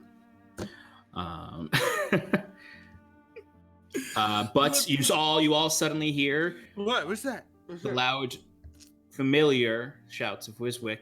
The second day in the row that he's woken you up in the middle of the night. Guys! What? I've got What? What are you doing? Emergency. This what? is an Did your cat adventure. die? You gotta be ready for any. There's a big fire down the way. He's a deep gnome. He doesn't have any conventions Stop of shouting. day and night. Yeah, time, Oh, Cal definitely limbers up. day and night. I don't get that. I would say Cal and Timber, you both are full long rested. You just got that like groggy, like I napped at the wrong time during the day feel. You were interrupted mid-REM cycle? Yes. But you can you can do the long rest on your character sheets. Thank you. Thank you. All right. Guys, come on! It's for the good of everybody. We gotta go check this out. I would I say gotta go check this out. I would say as soon as you kind of get your bearings, Scarlet takes you a little bit longer, but not too long. The fire is large enough that you don't need him to point it out. You notice it immediately. That about 2 miles down the road, appears to be a large fire that's much larger than a campfire and likely a building or perhaps a large Now, That seems fire. larger than any campfire. Now, this is this is a building that's on the road that we came down. It's off the road. It's off. So the thing is, yes, it's so if you're trying to like trajectory it from your visuals, it's about 2 miles away from your camp, not 2 miles down the road. So it's in a different direction than Magin said. Yes, it's about, if you're trying to guesstimate in your mind as a navigator, which I guess Wiswick could probably try to do with his cartographer skills. It's probably about like a mile off road, a mile away from, if you think about what you saw earlier in the day, So it's if probably it's like a farm. if it's like south, the road is south, it's like southwest. The Yes, Okay. it's Okay. actually it's southeast. It's southeast of where you are right now. Okay, thank you. Sorry. I hurry everybody along. I say, come on, guys, up and at 'em. We gotta go Right. check it out. Why? Why do we need to? That is Because what it's you the woke right us up thing to for. do. What's the right thing Yes! to do? Are you Are there serious? gems there? Is that what you care about? No. Go What back do to you bed. care about, huh? I care about getting back and living. We never get to this fucking town. All right, let's go. Come on. Let's go. Let's go do it. Come on, Carol, let's do it. We don't need these lazy bones. All right, so Okay. No, so we just have. all start heading towards the fire. Is that the plan? I'm gonna go to the fire with Wiswick. Okay. All right, so Wiswick starts moving along. Cal starts to follow him. Everyone else, I'm presuming, is coming too. The dagger's out. The daggers that She's gonna kill him. She's ready to. Wiswick is not. We're on thin ice, pal. The Wiswick 2020 Ice. campaign is not doing well. No, no, it's not. All right. So I'd say you start to head down the road. You veer off road. I'm assuming you want to go sort of the straightest line there. Sure. Yep. Okay. So 4 you, checks in the prank list. Timber helps Cal out now with the what's it called? Wait, are we taking the cart or no? We should. We're veering. We're not. If this is We're the not path, following the road. Yeah. right? If this is the path, we're going this way. I'd rather not have to muscle this cart through the woods. Well, that's what Wiswick wants to do. Well, I figured we would leave our camp here and just run Yeah. over there and check it out. It's 2 miles. Yeah, that's what I want to do. Is Mandrick coming? I mean, Mandrick. You can tell Mandrick to stay with the cart if you want to. He's gonna freak out. Kieran I and leave, Mandrick, stay Jet here. with the cart. You could leave. I mean, you could leave Kieran and Mandrick with the cart. Yeah, if you let's want do to. that. So that Mandrick doesn't freak out on his own and run away with the cart. Yeah. I And leave then- Jet with the cart anyway, too. Okay. So the 4 of you then head into the woods. I'd say about a mile towards it. You start to. The fire's much larger now. You can sort of smell the smoke at this point. You can sort of see from here that it's probably a building. Would you like to approach stealthily, or are you just going right for it to see what's happening? Stealthily. Okay. Casting Is Pass Without a Without Trace? Trace. Is it still up? Oh no, It- it's not up. It's not up, but it's Oh, right, up we slept. But now. he long rested. So but it is now because he long Oh, rested. you long rested. Yeah, I did. Well, Scarlet, you didn't need a long rest. Cal Although just you keeps might get giving. Cal just keeps looking at Scarlet to make sure that she's not about to kill him. Lose out of like the side of his eyes. Oh, Or he's like I am just a pun intended, but staring daggers at him. All right, everyone, give me your stealth checks with Pass Without a Trace. Boom! Do I have to if I cast invisibility on my... Yes, you technically still do because invisibility does not muffle your sound. Just get You get advantage, though. advantage. Okay, well, I will be casting invisibility on myself. And the advantage did not help me, but I doubt it'll matter. What'd you get? Wisbek, what'd you get? 22. Pretty good. Kieran? Or not Kieran, sorry. Timber? He's not here. 29. Okay. Scarlet? 32. Yep. And Cal 24. with disadvantage? Oh, yes. Okay. All right. I mean, that's still for cast without a trace. You guys are designed. Yeah, that's great. You just did party designed to thwart all sorts of stealth things. Yeah, I just want to clarify. I'm running there, and then as soon as we got close enough, did the invisibility. So it started when I got close to the fire. Yeah, no, that's no problem. So as you guys start to approach the fire, what you see is it's a farmhouse for sure that is erupted in flames at this point, that are lapping at the edge of this small forest, because there's not a lot of forestry in this part of Tressex. It's mostly like sort of just small groves.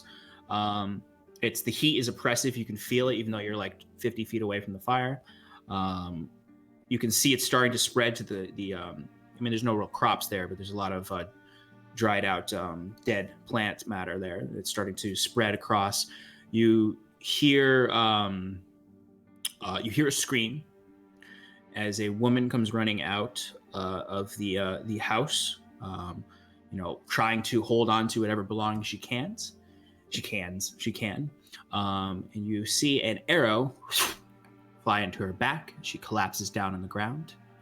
And then you notice coming around the farmhouse is a large cart being pulled by two horses.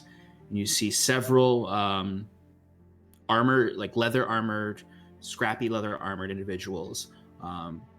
Cart is loaded up with a bunch of different whatever they could ransack from this house. As you're watching, a bunch of bandits essentially have raided this farm. There's probably 4 of them on the cart, and as that cart starts to move around back towards the east, you see 4 more bandits come out from behind the cart. Walking behind them, you see the one with the long bow, who must have killed the woman. And these 8 bandits are moving away with all the treasures that were here in this farm, as they set fire to it. It is burning in the night air. You can smell the horrid stench of whatever is burning inside. Presumably, there are probably more people dead. This woman is probably not alone in this farmhouse. The whole family is presumably dead. What would you like to do? With a snarl, Cal draws his rapier. Cal, just no. There's nothing we can do. Leave it. He's nonverbal, but he isn't moving. It's at the same time. I want to go and grab his wrist. His sword hand. While invisible, Wiswick puts his hand on Cal's shoulder, if he could reach that high, and tries to tug him towards the enemies. I mean, you feel an invisible hand grab at the lower lengths of your overcoat, pulling you towards the farm, the burning farm. The wagon is moving away. You hear the men laughing. I mean, it's not just men. There's men and women there. You hear them laughing and sort of reveling in the completion of a raid. The laughter starts to fade. And you hear you hear more footsteps as you see 2 bandits still remaining. One is carrying a 2-handed great axe, just sort of looking around. The other one is playing with a dagger. As you see an older man stumbles out of the fire, coughing. The bandit with the great axe is walking towards him. I run out and stab him in the back. Go ahead and give me a attack roll. Could I also have run up but stayed invisible and I'm standing. I'm trying to get as close as I can to the woman that was shot. Can this be Yeah. a stealth kill? Uh, I'm passed without a trace. yeah. If you want to, yeah. I mean, I'm saying generally this is like sort of a more like a skill check situation than a full initiative. So you do have. So I say you guys all have the chance to do something right now because they don't know you're there. They did not see you on your stealth roll. So you can do I'm gonna, if you want, Cal, we can do the full stealth kill gambit to try to get the one hit kill, as opposed to just sort of going for an attack roll. Yeah, what are your rules on that? I don't think you and I ever talked about that. Yeah, we haven't talked about it. So these are always, these are play testings. They're subject to change. My homebrew rules for stealth kills is you've already accomplished the stealth up, so that you don't have to do. The next thing is a grapple check to essentially try to cover their mouth if you want to avoid them shouting out. This situation, you probably don't need to do that, so you can just go for the straight attack. Yeah. You get advantage on the attack based on the previous roll. So like if you successfully stealthed up and go for the attack, then you have advantage in the attack. And if the attack hits, it's an auto crit. In normal situations, you'd then also try to do another stealth check to bring the body down, but that's not the situation. We're in just the stealth kill, not in a like take them out stealth kill that it's usually used for. So you have successfully stealthed up, and you can go for that advantage attack roll on them. 23. That definitely hits. So go ahead and roll damage. This is an auto kill. All right. I execute a really just gorgeous lunge, and my rapier goes into the base of his skull and out like the front of his face. Yeah. So what the rest of you see is this old man is like fallen out of the fire, and he's coughing, and he's on his knees as this guy is about to lifting up his great axe as Cal dashes out in the between the smoke and the flames and just expertly finds the exact spot to get his rapier through the back of the man's skull and out through his face as he just drops the axe and falls to the ground. The bandit with the daggers is immediately alerted now of your presence. I was going to say that as soon as I saw Cal running towards the first one, I was going to run for the second one. Yeah, you definitely can do that. Scarlett, what do you want to do? You want to go for, I wouldn't say you could, Cal kind of coming up, didn't stealthily kill him. Yeah. He just sneak attacked him, essentially. Unofficial sneak attacked him. Yeah. So I wouldn't say that you can do a full stealth kill on them. Okay. But if you want to go up and attack them, you can. Yeah, I think, can I like just run and just like huck a dagger at him? Yeah, and technically, combat rules, you can get like assassination with this because they haven't gone in the rotation. Timber would also be, he would be following behind Scarlet and reacting to what Scarlet does. Yes. So I imagine if Scarlet's gonna huck a dagger, Timber will huck his kunai. Okay. Which I should name. I should name the kunai. Absolutely. It is now named Betty. Waystalker.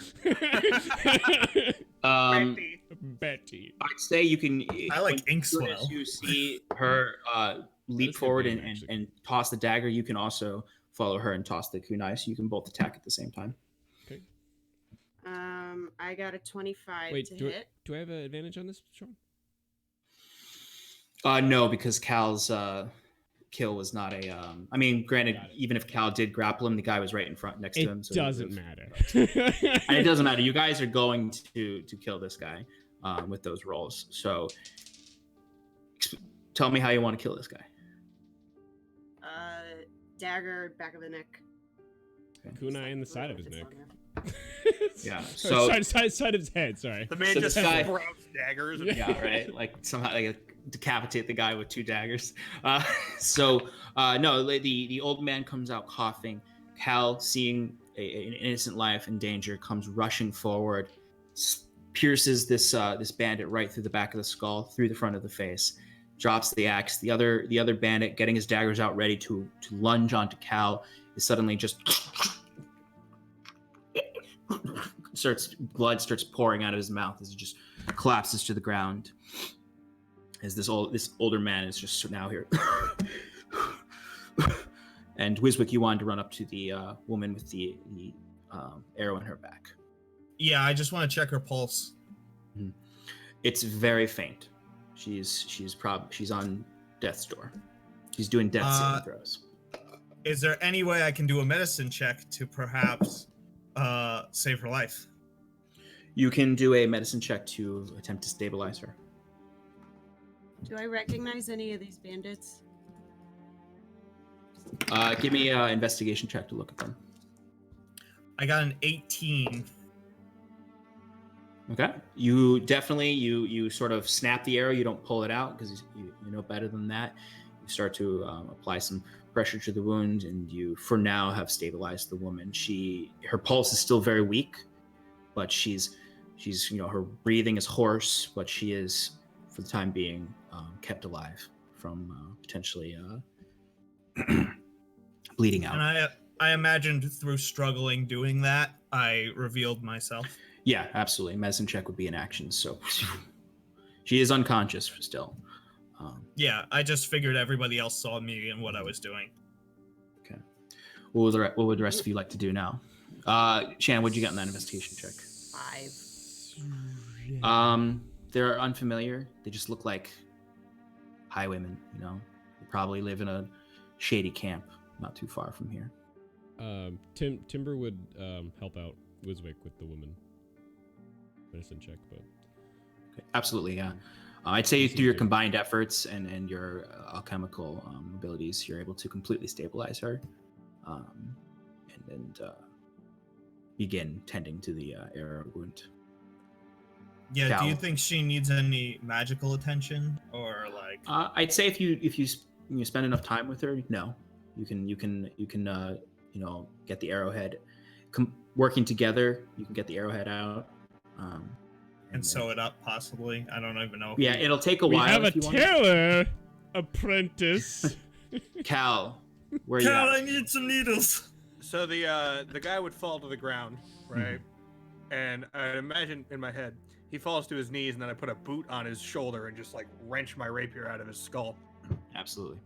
And then I look into the house. I want to see if there's anyone still moving or if I can hear anything other than fire. Give me a perception check.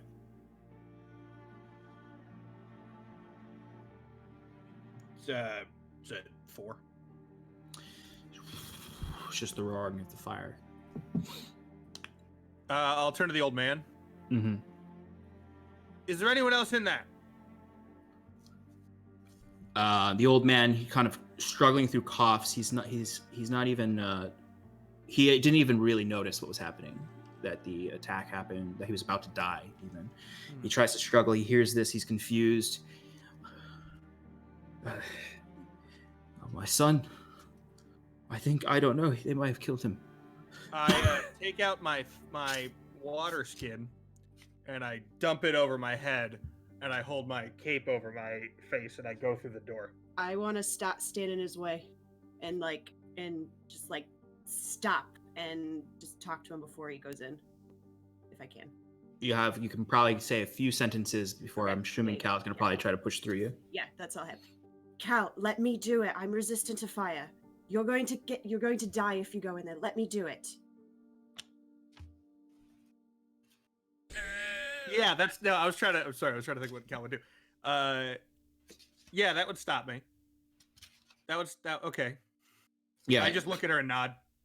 Yeah, Cal, you can kind of see in Cal's face sort of this adrenaline that's rushing through him, and that he wasn't even thinking at all. He was just, let's go.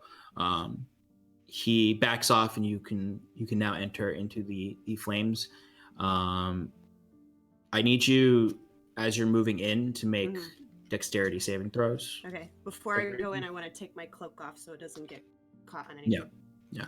Because you are resistant to fire. Yeah. You're not immune to it. Right. All right. All right. So dexterity saving throw? Yep. Make a dex saving throw. 17. Okay. All right. So you take 1 point of fire damage. As you step in, and it's sort of like you've always had this great confidence of the flame and stepping into the flame. So it's you take burns. Like you know how much you can handle, and you step in and you immediately see it's chaos in there. There's beams.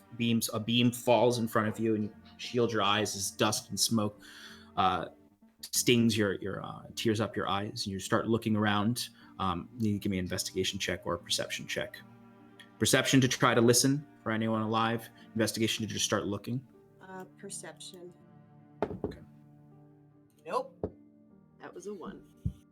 Okay, so you step in closer. The flames are, even for you, so overwhelming. It's hard to look around.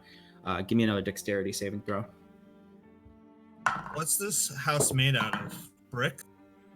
No, this is a wood Seventeen. structure. Brick house.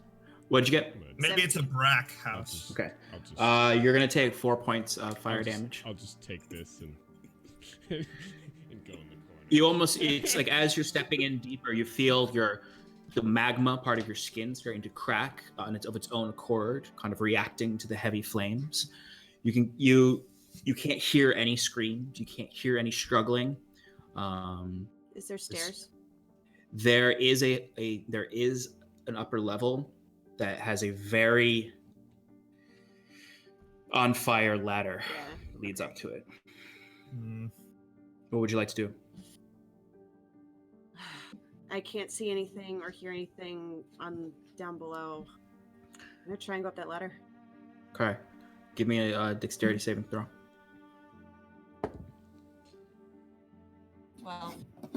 12. Okay. You just managed to get to the second level as the ladder collapses beneath you. And you only take 2 points of fire damage. But the ladder as you're like sort of reaching up over onto the top, the ladder collapses beneath you. You grab on and you feel the singeing on your arms. It's a numb feeling to you that when fire damages you, as you're able to pull yourself up. It's a single platform. You do notice directly across from you there is a young man, probably from what you can see, 13 or 14. There is a collapsed beam on him. That's burning. You can't tell if he's alive or dead. He is unconscious underneath the beam. I'm trying to get the beam off. Give me a strength check. 4. Okay. So it takes you a while, and it's painful, and you're going to take 3 points of fire damage as you're trying to lift this beam off. It takes you every ounce of your being to get it off. You almost feel the boy dying underneath as you're lifting it off. How much strength and energy it takes you, but you scream through it. You lift the beam off. There's singe marks all over his clothes that burned through. You can see burn marks all across his body. What would you like to do? I want to try and drag him out, and we're gonna have to jump down from the loft because the ladder's gone. So I'm gonna try and do that as gently as possible. Okay. Give me a dexterity saving throw with disadvantage. With disadvantage. Reaction to Featherfall, the injured man. Do you have line of sight? Are you inside? Do you need I'm line not of sight? inside. When I see them jumping out of the window, I can. Oh, they're not jumping We're out of the not- window. I'm jumping down from Okay. the loft where I'm Yeah. getting him from. What did you say, Sean? A dexterity saving throw? With disadvantage, yeah. Yeah. 12 again. 12. Okay. So you're able to shield the young boy from taking any damage. You do collapse on your back down, and it takes you a second to get up as you do take 3 points of bludgeoning damage and 3 points of fire damage. But you are able to, from there, drag the boy out with only taking 5 points of fire damage. As you all then see, Scarlet, her clothes singed, some literal flames licking off of her clothing, as she's dragging this badly burnt young man out of the fire towards you. I'll run over and help her carry him. Cal immediately comes up, grabs the boy, and starts to pull him further away as Scarlet, you kind of just collapse back, having suffered a significant amount of damage. Could have potentially, if you weren't resistant to fire, could have killed you, or knocked you unconscious in a burning building. The boy is completely unconscious. He is alive, barely. Like, if you don't do something to stabilize him, there's no... You couldn't get him back to Curon in time before he would die. Weiswick, Um, or whoever has medicine. 'Cause I don't. I would run over and try to stabilize him. I'd imagine you're better at it than I am. While he does that, I'm gonna go over to Scarlet and put out the fire that she's on. You know, like one of those frantic, like. Yeah. Yeah, I could possibly be trying to slowly put it out with prestidigitations. Yeah, I don't even notice definitely. it. It's you could definitely get Scarlet out. Timber, what'd you get for that? 21. Oh, nice.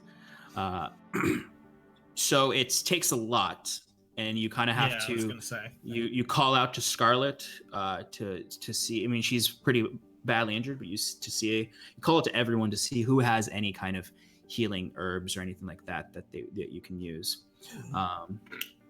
I have something. Thank you for reminding me. Oh, I have a healing potion. I also have a potion of healing. So I mean, you can decide to either use a potion of healing, or you can go up while he's stabilizing him and use a potion of healing if you want.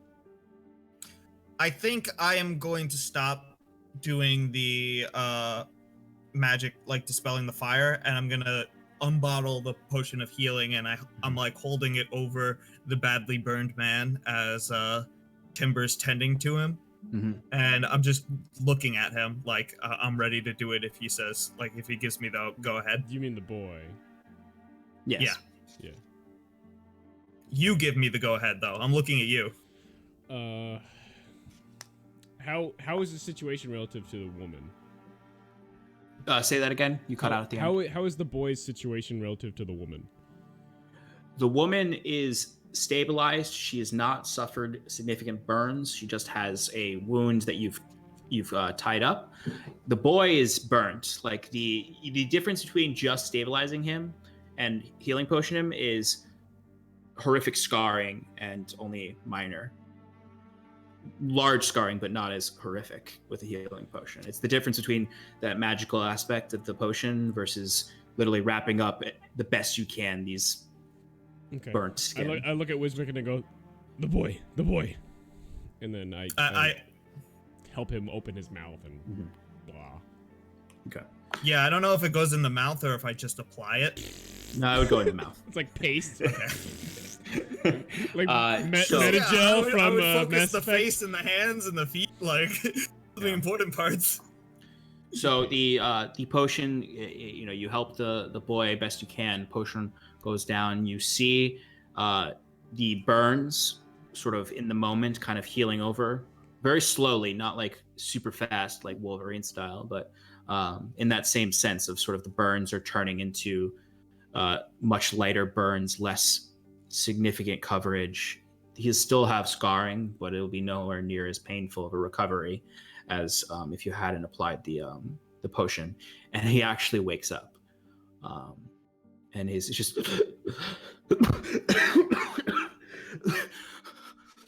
Stay down, lad. There. You've been through a lot.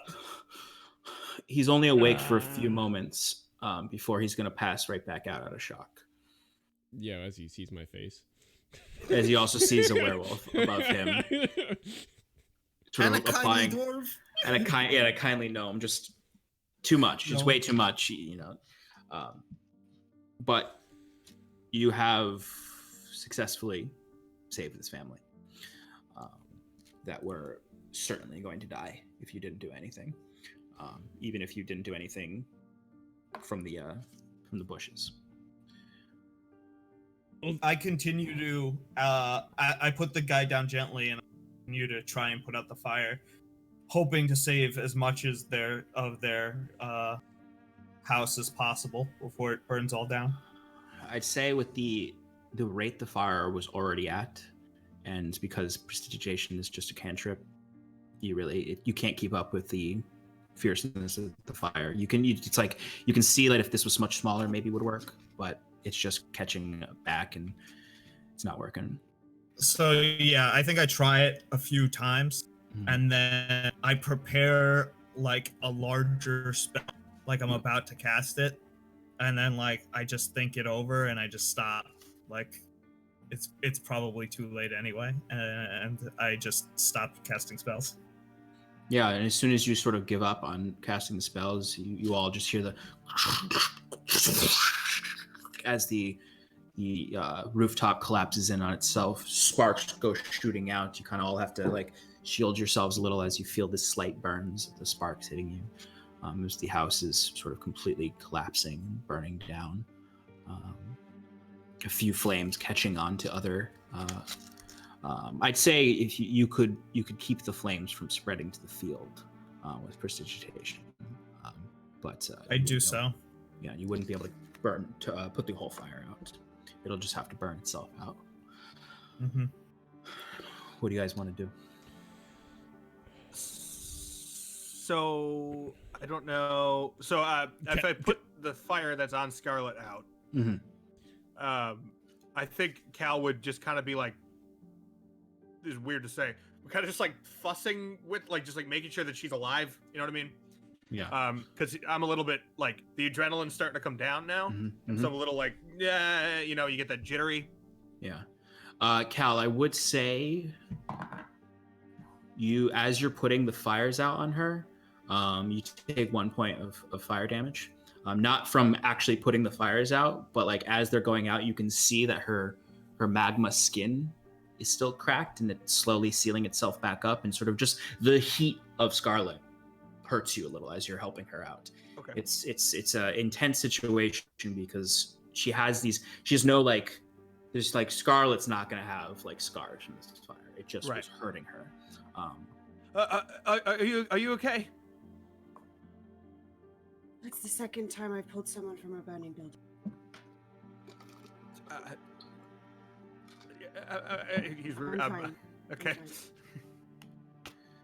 Yeah, she's definitely, you can see that she's putting on a very tough face as she says, "I'm fine," and can barely sit up. But you know, she'll just need a long rest.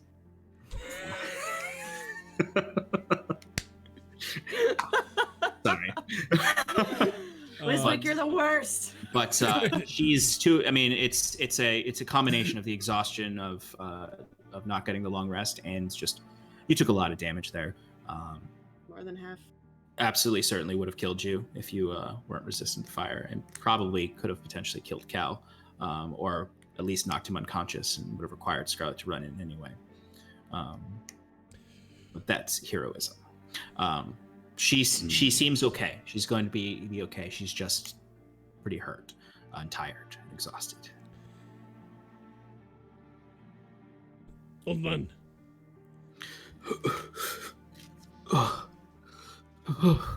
He's sort of the old man is coming down from his shock as well. He's injured for sure. He's got burns himself, but he wasn't knocked unconscious by anything. Can you walk? I think so. Wiswick. He starts to lift himself up, and he can't walk. At least not very far. Cal, can you grab the boy? Yes, yeah. Scarlet, can you help the old man? Mm-hmm. And then Can Scarlet walk? Or she can walk. She's Okay. just okay. yeah. and well, blah, blah, blah. You know what, Cal? Can you take the woman instead? I'll grab the boy. Sure. As you see, Timber try to pick up the woman and be like, I can't.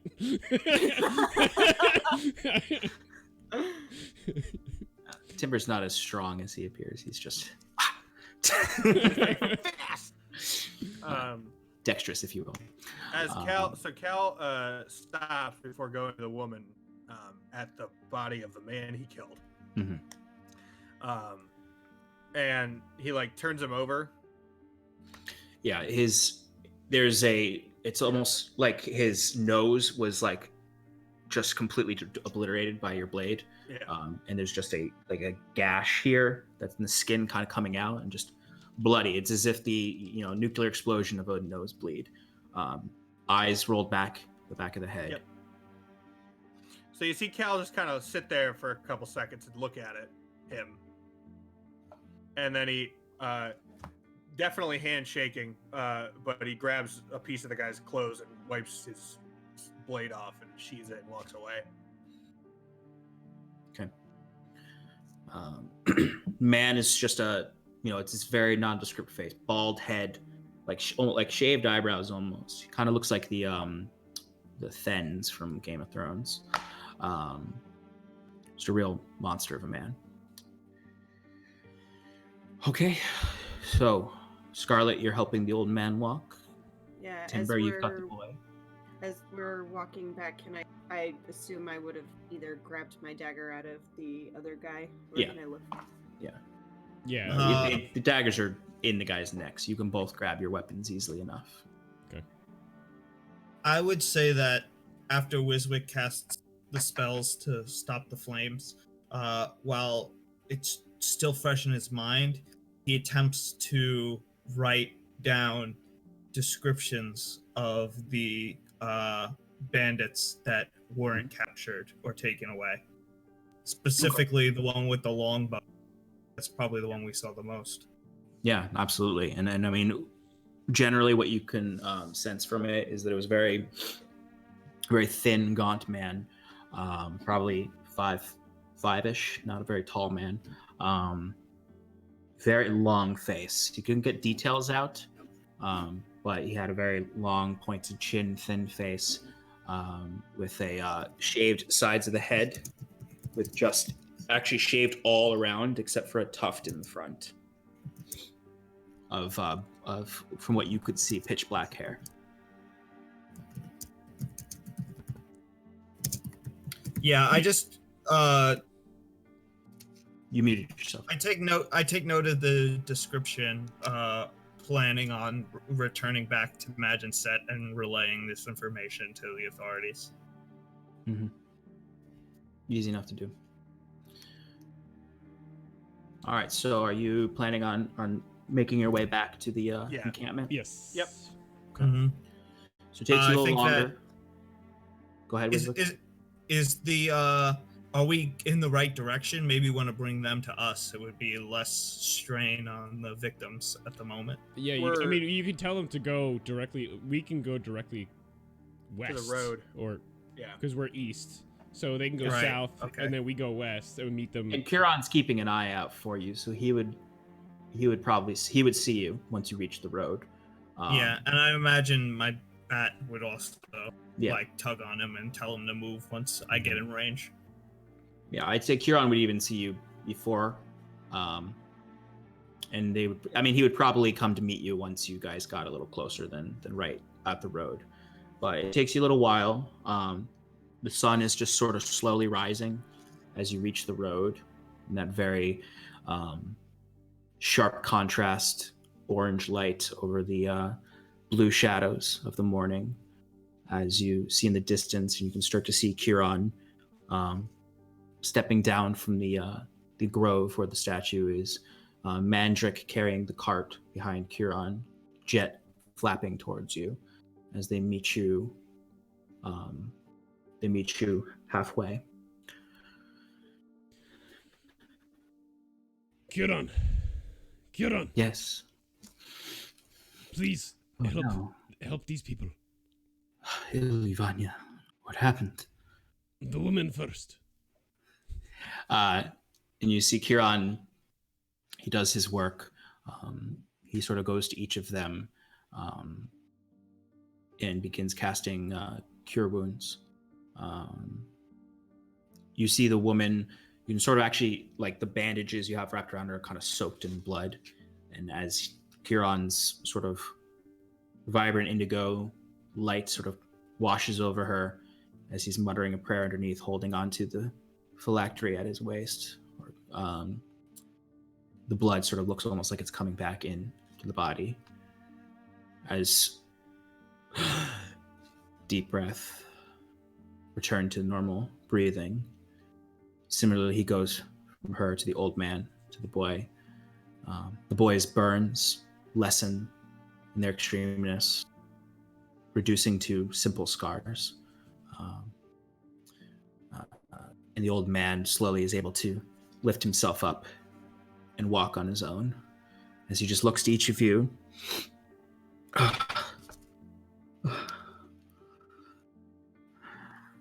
can't thank you enough for our lives.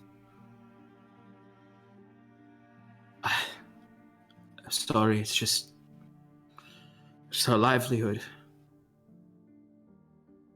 Thank you, though. I thank you. I'm so sorry for what you went through. I wish I could have made the decision to help you sooner, so that way you might not have lost so much. We're alive.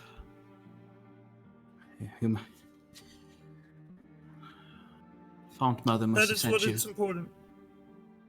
And my wife, my son, they're alive, and that's. You see, he doesn't even finish the sentence because everything's coming to his mind now, healed. Like he doesn't have to the just like the constant attention to the pain in his body. He's now just sort of like, a home. He shakes himself. He says, thank you. I'd give you something, but I have nothing.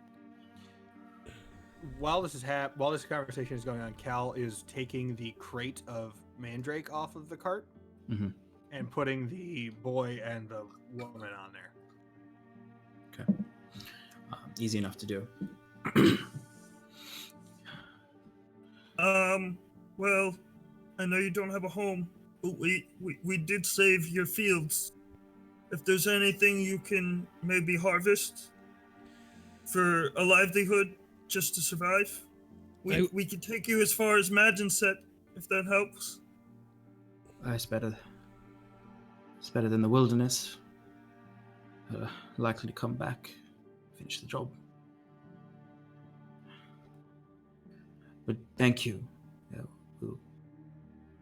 Fields are what bring the coin in, so something better, something more.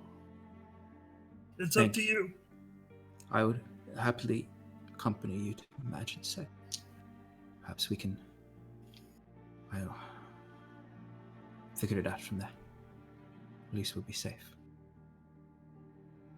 Let us make haste. Cal, sorry, go ahead. That's it. Cal has started removing bundles of mandrake root and basically stacking them around the people. You know what I mean? Yeah. Making the best use of your available your space. carts. Easy enough to do. And without a word, if I can get all the mandrake out of the crate and onto the thing, or as much as I can.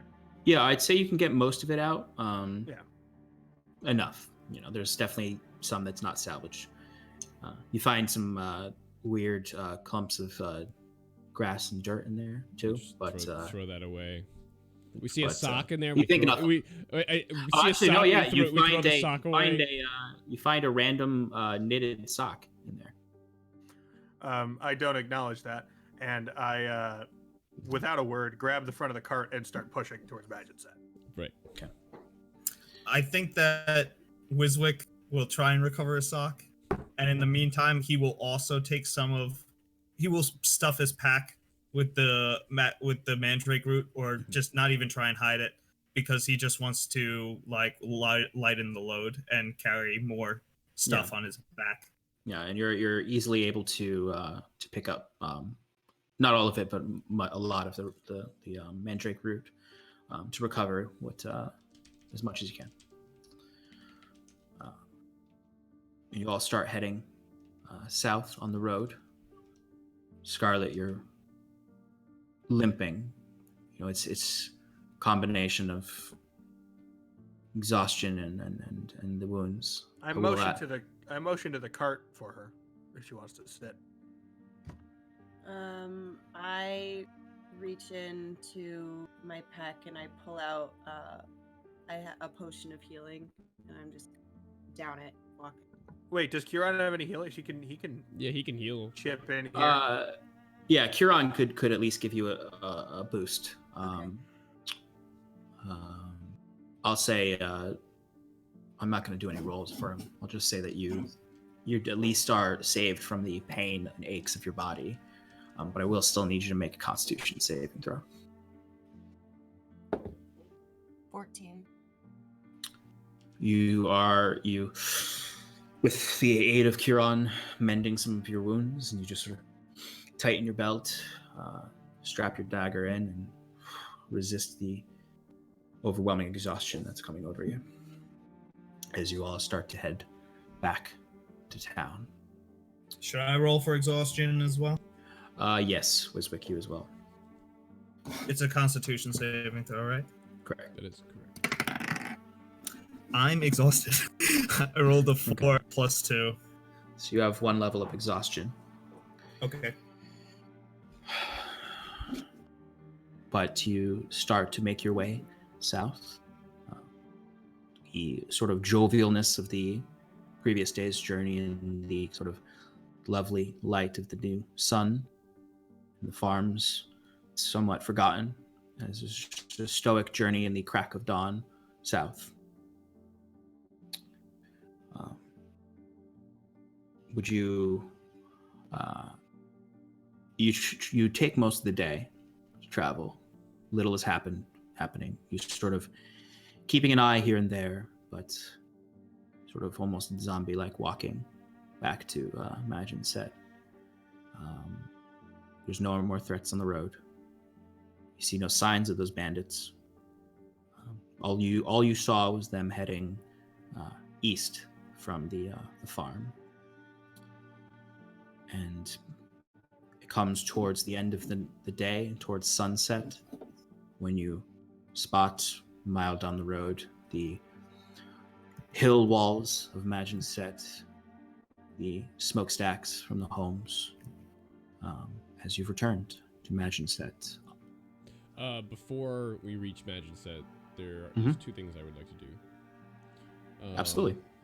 About probably like a mile beforehand, I'll look at Wiswick and Mandrick and say, Mandrick, people will not like your kind here. What do you guys think this is best for making sure General Kinsley does not see Mandrick? How do we get him to the Druids? I can cast invisibility, and we can sneak him in, or he can stay out here. Wiswick, I think that is a good idea. Mandrick, are you okay with that?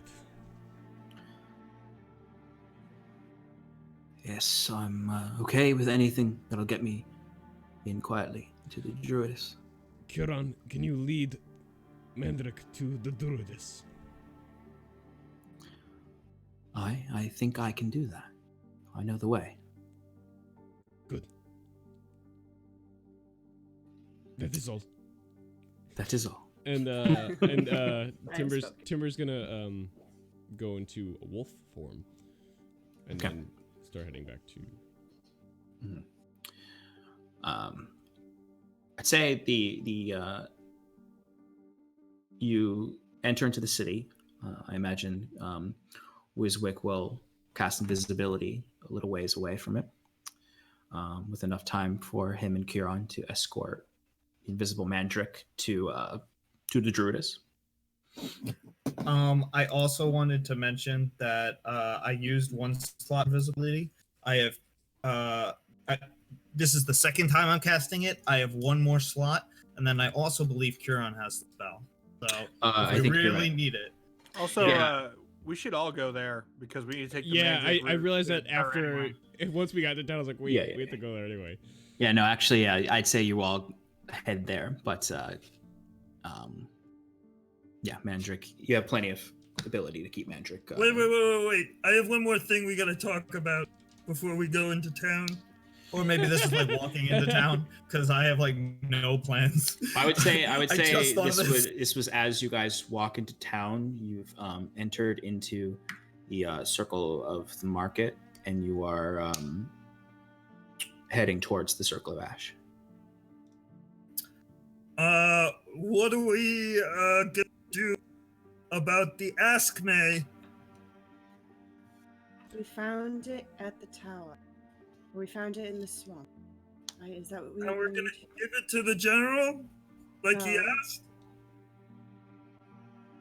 Well, should we Yeah. see if he even asks about it? Cal Oh, starts he's gonna walking ask about it. In forward fact, with I the think cart. I should be the one to give it to him. Mm. That was his main goal. We don't need it anymore. It's caused a lot more trouble than it's worth. You Cal could is smash it first if walking you with the want. Just keep walking with the cart. I'm walking with Cal. Walking with Cal. This whole conversation is while Yeah. you're walking. Oh, okay, okay. Yeah. Yeah, you're I not didn't- stopped in the middle of the I didn't understand circle. No, you guys are taking like the 15 minutes to walk to the Circle of the Ash to have this conversation. Look, I'll say whatever you want me to say to him, but I want to get our story straight. Did we find it at the tower or not? Found it in the swamp. Right? How we found it by the statue? Is that what we decided? Cal nods exactly like I'm doing now. We found it by the swamp. It just happened to be there and we picked it. And that's it. Don't listen to what Kieran says. He put too many details. Hey, I don't think I should be the one to talk, Definitely not. but I won't make any promises because I'm not Kiran. I'd say you sort of come to that conclusion as you enter into the Circle of the Hearth. Again, this place is fucking empty. There's very few shops open. I mean, it's sunset, so a lot of places would be closed, but it doesn't seem like things have gotten better since you left. When you get into the Circle of the Hearth, you approach the Druid Lodge.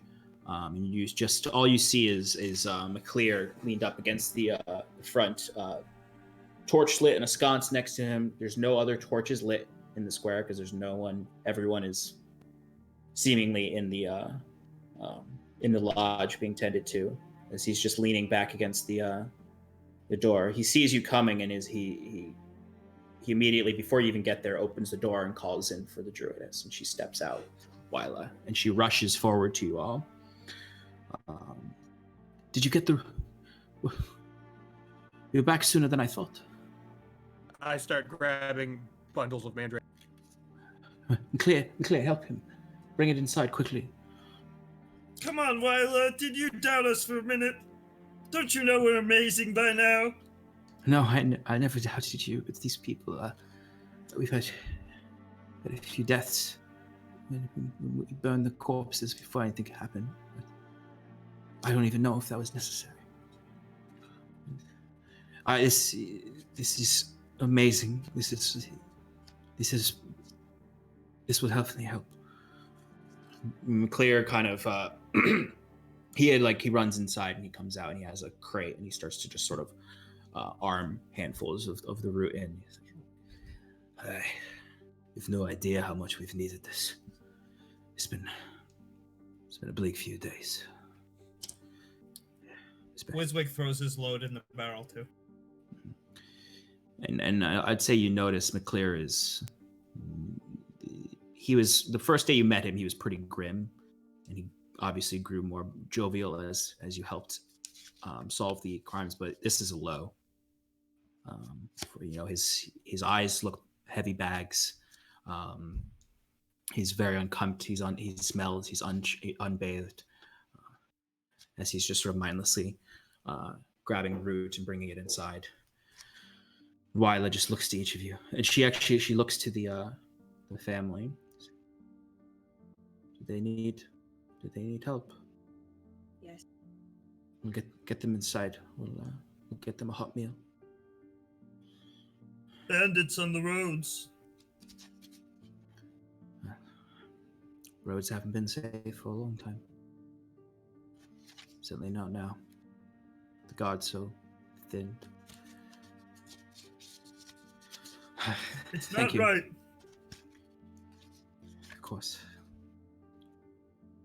Hey.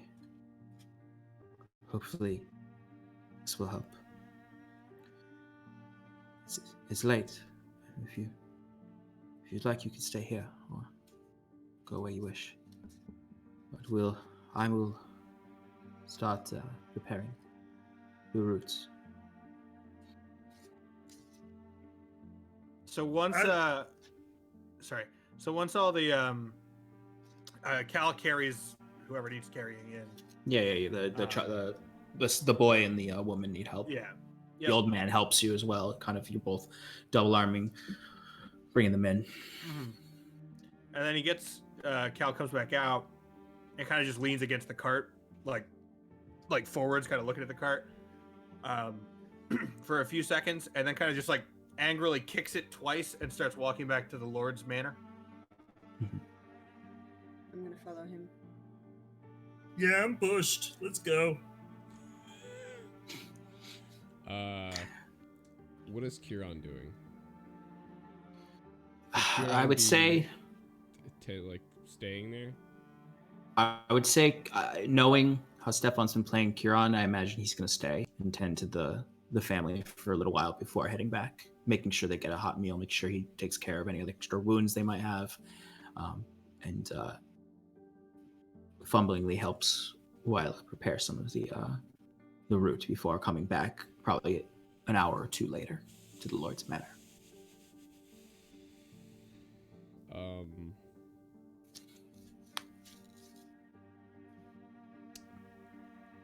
Timber will follow them back to the Lord's Manor.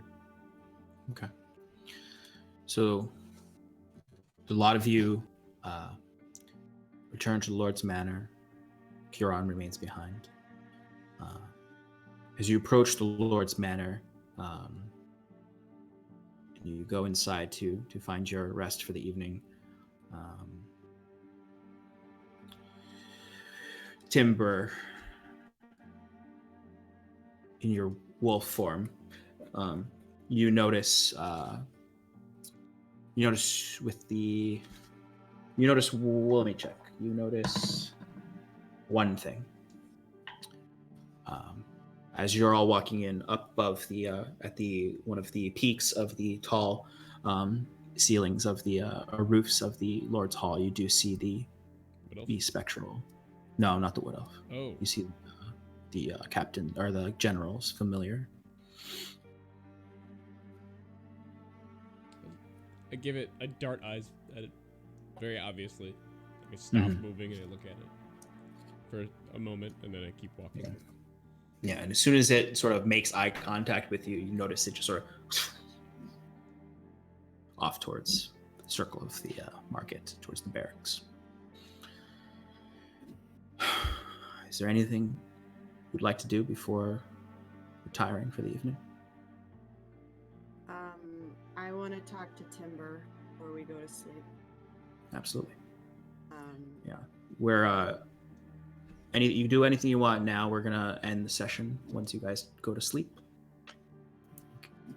So go ahead. Any RP moments? Timber. Oh, go ahead. No, I'm sorry. And Just to be Kieran, quick, so you can do it. yeah, and Kieran will be returning in an hour or two. I mean, I don't do intense RP because Stefan's not here, but if there's any notes you want. As Cal goes back to his room, I'm leading the pack, so people are generally behind me, I think. Yes. But if for any keen observers, you can see that his face is stoic, but there's a lot of tears coming down his eyes. And he goes to sleep. Yeah.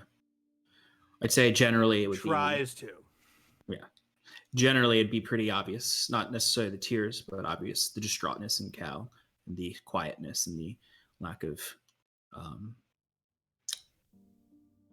snappy comebacks. As he immediately rushes up the stairs and, without a word to any of you, slams his door and stares out the window mournfully. And it starts to rain. Putting out the fire. No. The rest of you. Scarlet, you can talk to Timber now if you'd like. Timber, that brought me back to the night we met. Did you see any similarities?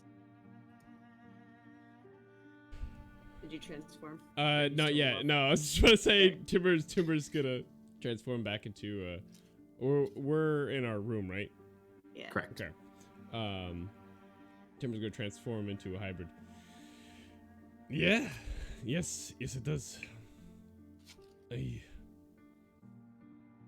think about my little one very often. Tonight's the first night I thought about her in a long time. I hope she's alright. I'm sure she's fine. We left her in good.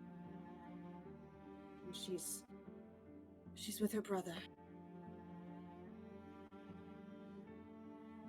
Timber doesn't answer. He just looks down.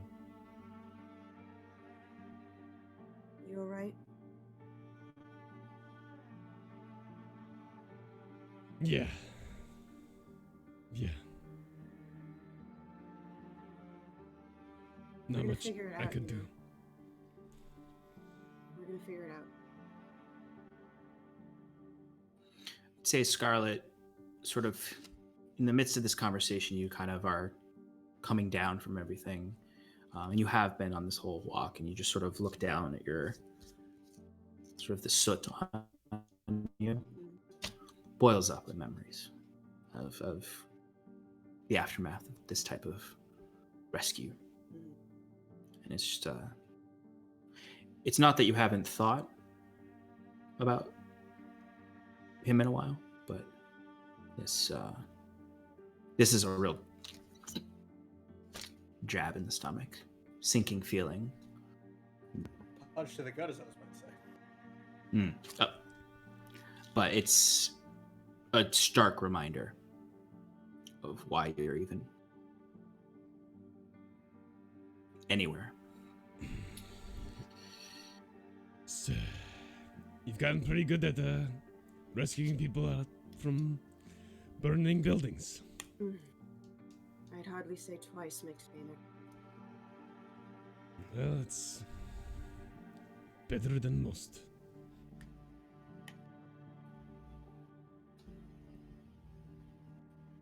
What are we doing?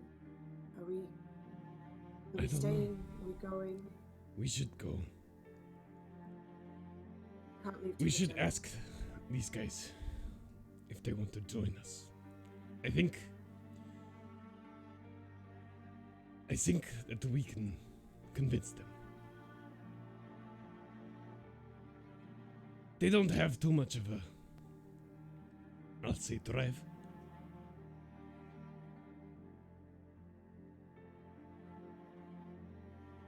It's gonna be What do really you hard think? It's gonna be really hard to talk about. But if we're going to get anything done,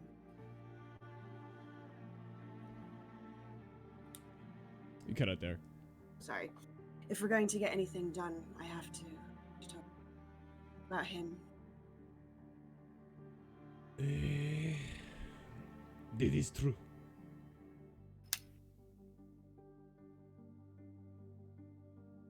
Did I tell you about my brother? Not a lot. Not enough. He's wonderful. He's very charming. He's not hot-headed like I am. No? No. Doesn't run in the family? No. No, I got the short end of the stick there. What happened?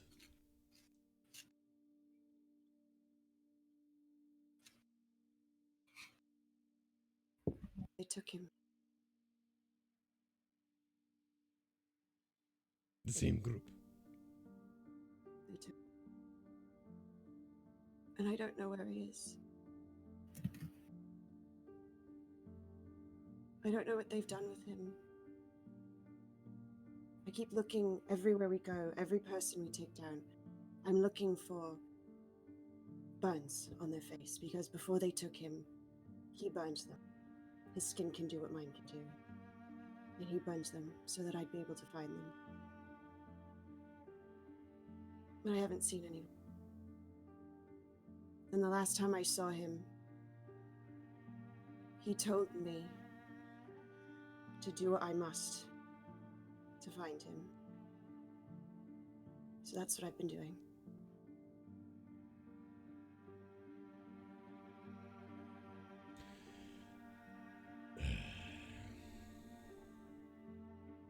You do crazy shit for the ones you love. Yeah. I just don't think it's enough. No. No. His name is Reese, by the way. My Reese. brother. Reese. So if you ever hear that name, please tell. Understood.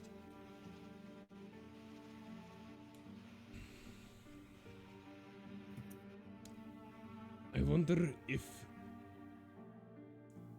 should we tell or ask General Kinsley any information about this group?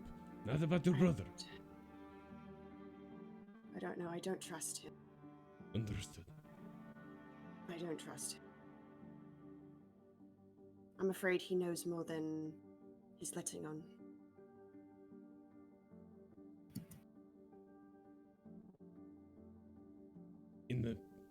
In the bad way? Yeah. The really bad.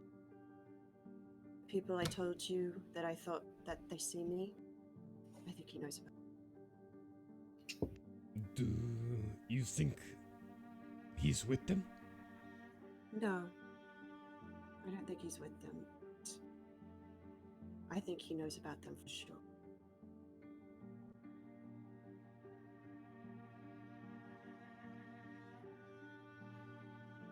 More of a reason to extract information. Yeah. It's the only lead we have as of right now. I haven't ruled it out, but I don't want to go in swinging it. Always a bad plan. I'm going to play very innocent until I can't anymore. Good idea.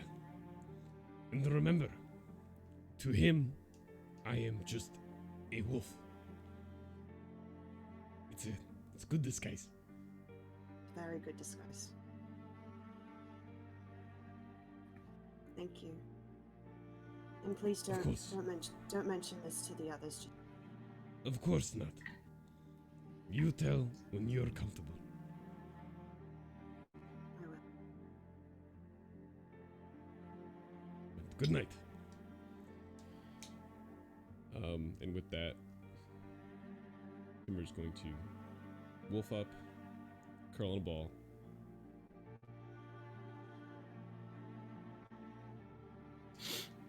Okay. Scarlet, I'm assuming you're going to try to fall asleep. I'm gonna try. Wiswick, is there anything you would like to do? Wiswick's just going to write a note, as he did once before, on what's it called Jet's wing, and send it out to with a command to give it to either the general or the underling that he told us to deliver it to or to report into. And just a simple note says reporting in, deliver the medicine. We'll speak in the morning. Easy. And yep, that's it. He's just going to pass out. Okay. Easy enough. Huron returns shortly later, goes straight to his room and passes out as well. Doesn't come into the room and go, everyone wake up. There's But- no fire going on here. But after sort of a lovely day that then led into an abrupt waking up to a intense day, a lot of sort of emotions are high, and you've seen some truly bad people on the road now, but you have saved this family, at least saved their lives and their crop. They can rebuild. They will rebuild. You all rest tensely this evening, knowing what you've seen, but also knowing that tomorrow will likely bring General and a whole lot more. And with that, we'll end tonight. That was really fucking good. Great job, everyone. Wow. Good job, everyone. That was awesome. This music, Sean, this music just like set Oh, the yeah. whole tone. I mean, Yeah. discovering that that Soundstripe has more than just like songs I can edit weddings to has been a revelation. Makes the money I spend on it much more worth it. Wow. But yeah, that's right. heavy. We're not alone. There's people watching. Everyone who stuck with us through to 10 o'clock, thank you so much for sticking around. Thank you, everyone who's around. I think we had our highest number of viewers Yeah, ever tonight. 25, I think, was the yeah. highest. It was awesome. Which is awesome. It's very exciting. Please check out Tim and Shannon's Power Hour next week on Sunday at 7 p.m. Eastern Standard Time. Woo! I'm sure they're gonna have a lot to talk about. Yeah. And some speculations to do. Thank you so much for joining us in Paradise. We love you all, and we hope to see you next Monday. You at can 7 catch. p.m. Thank you all. Love you. There was at least 3 or 4 people that subbed today, so thank you. Yeah. Yes, thank absolutely you. amazing. Thank you. Saw some sub gifts. Thank you. You can also catch Alex streaming on Tuesdays, right? Yeah, that's tomorrow.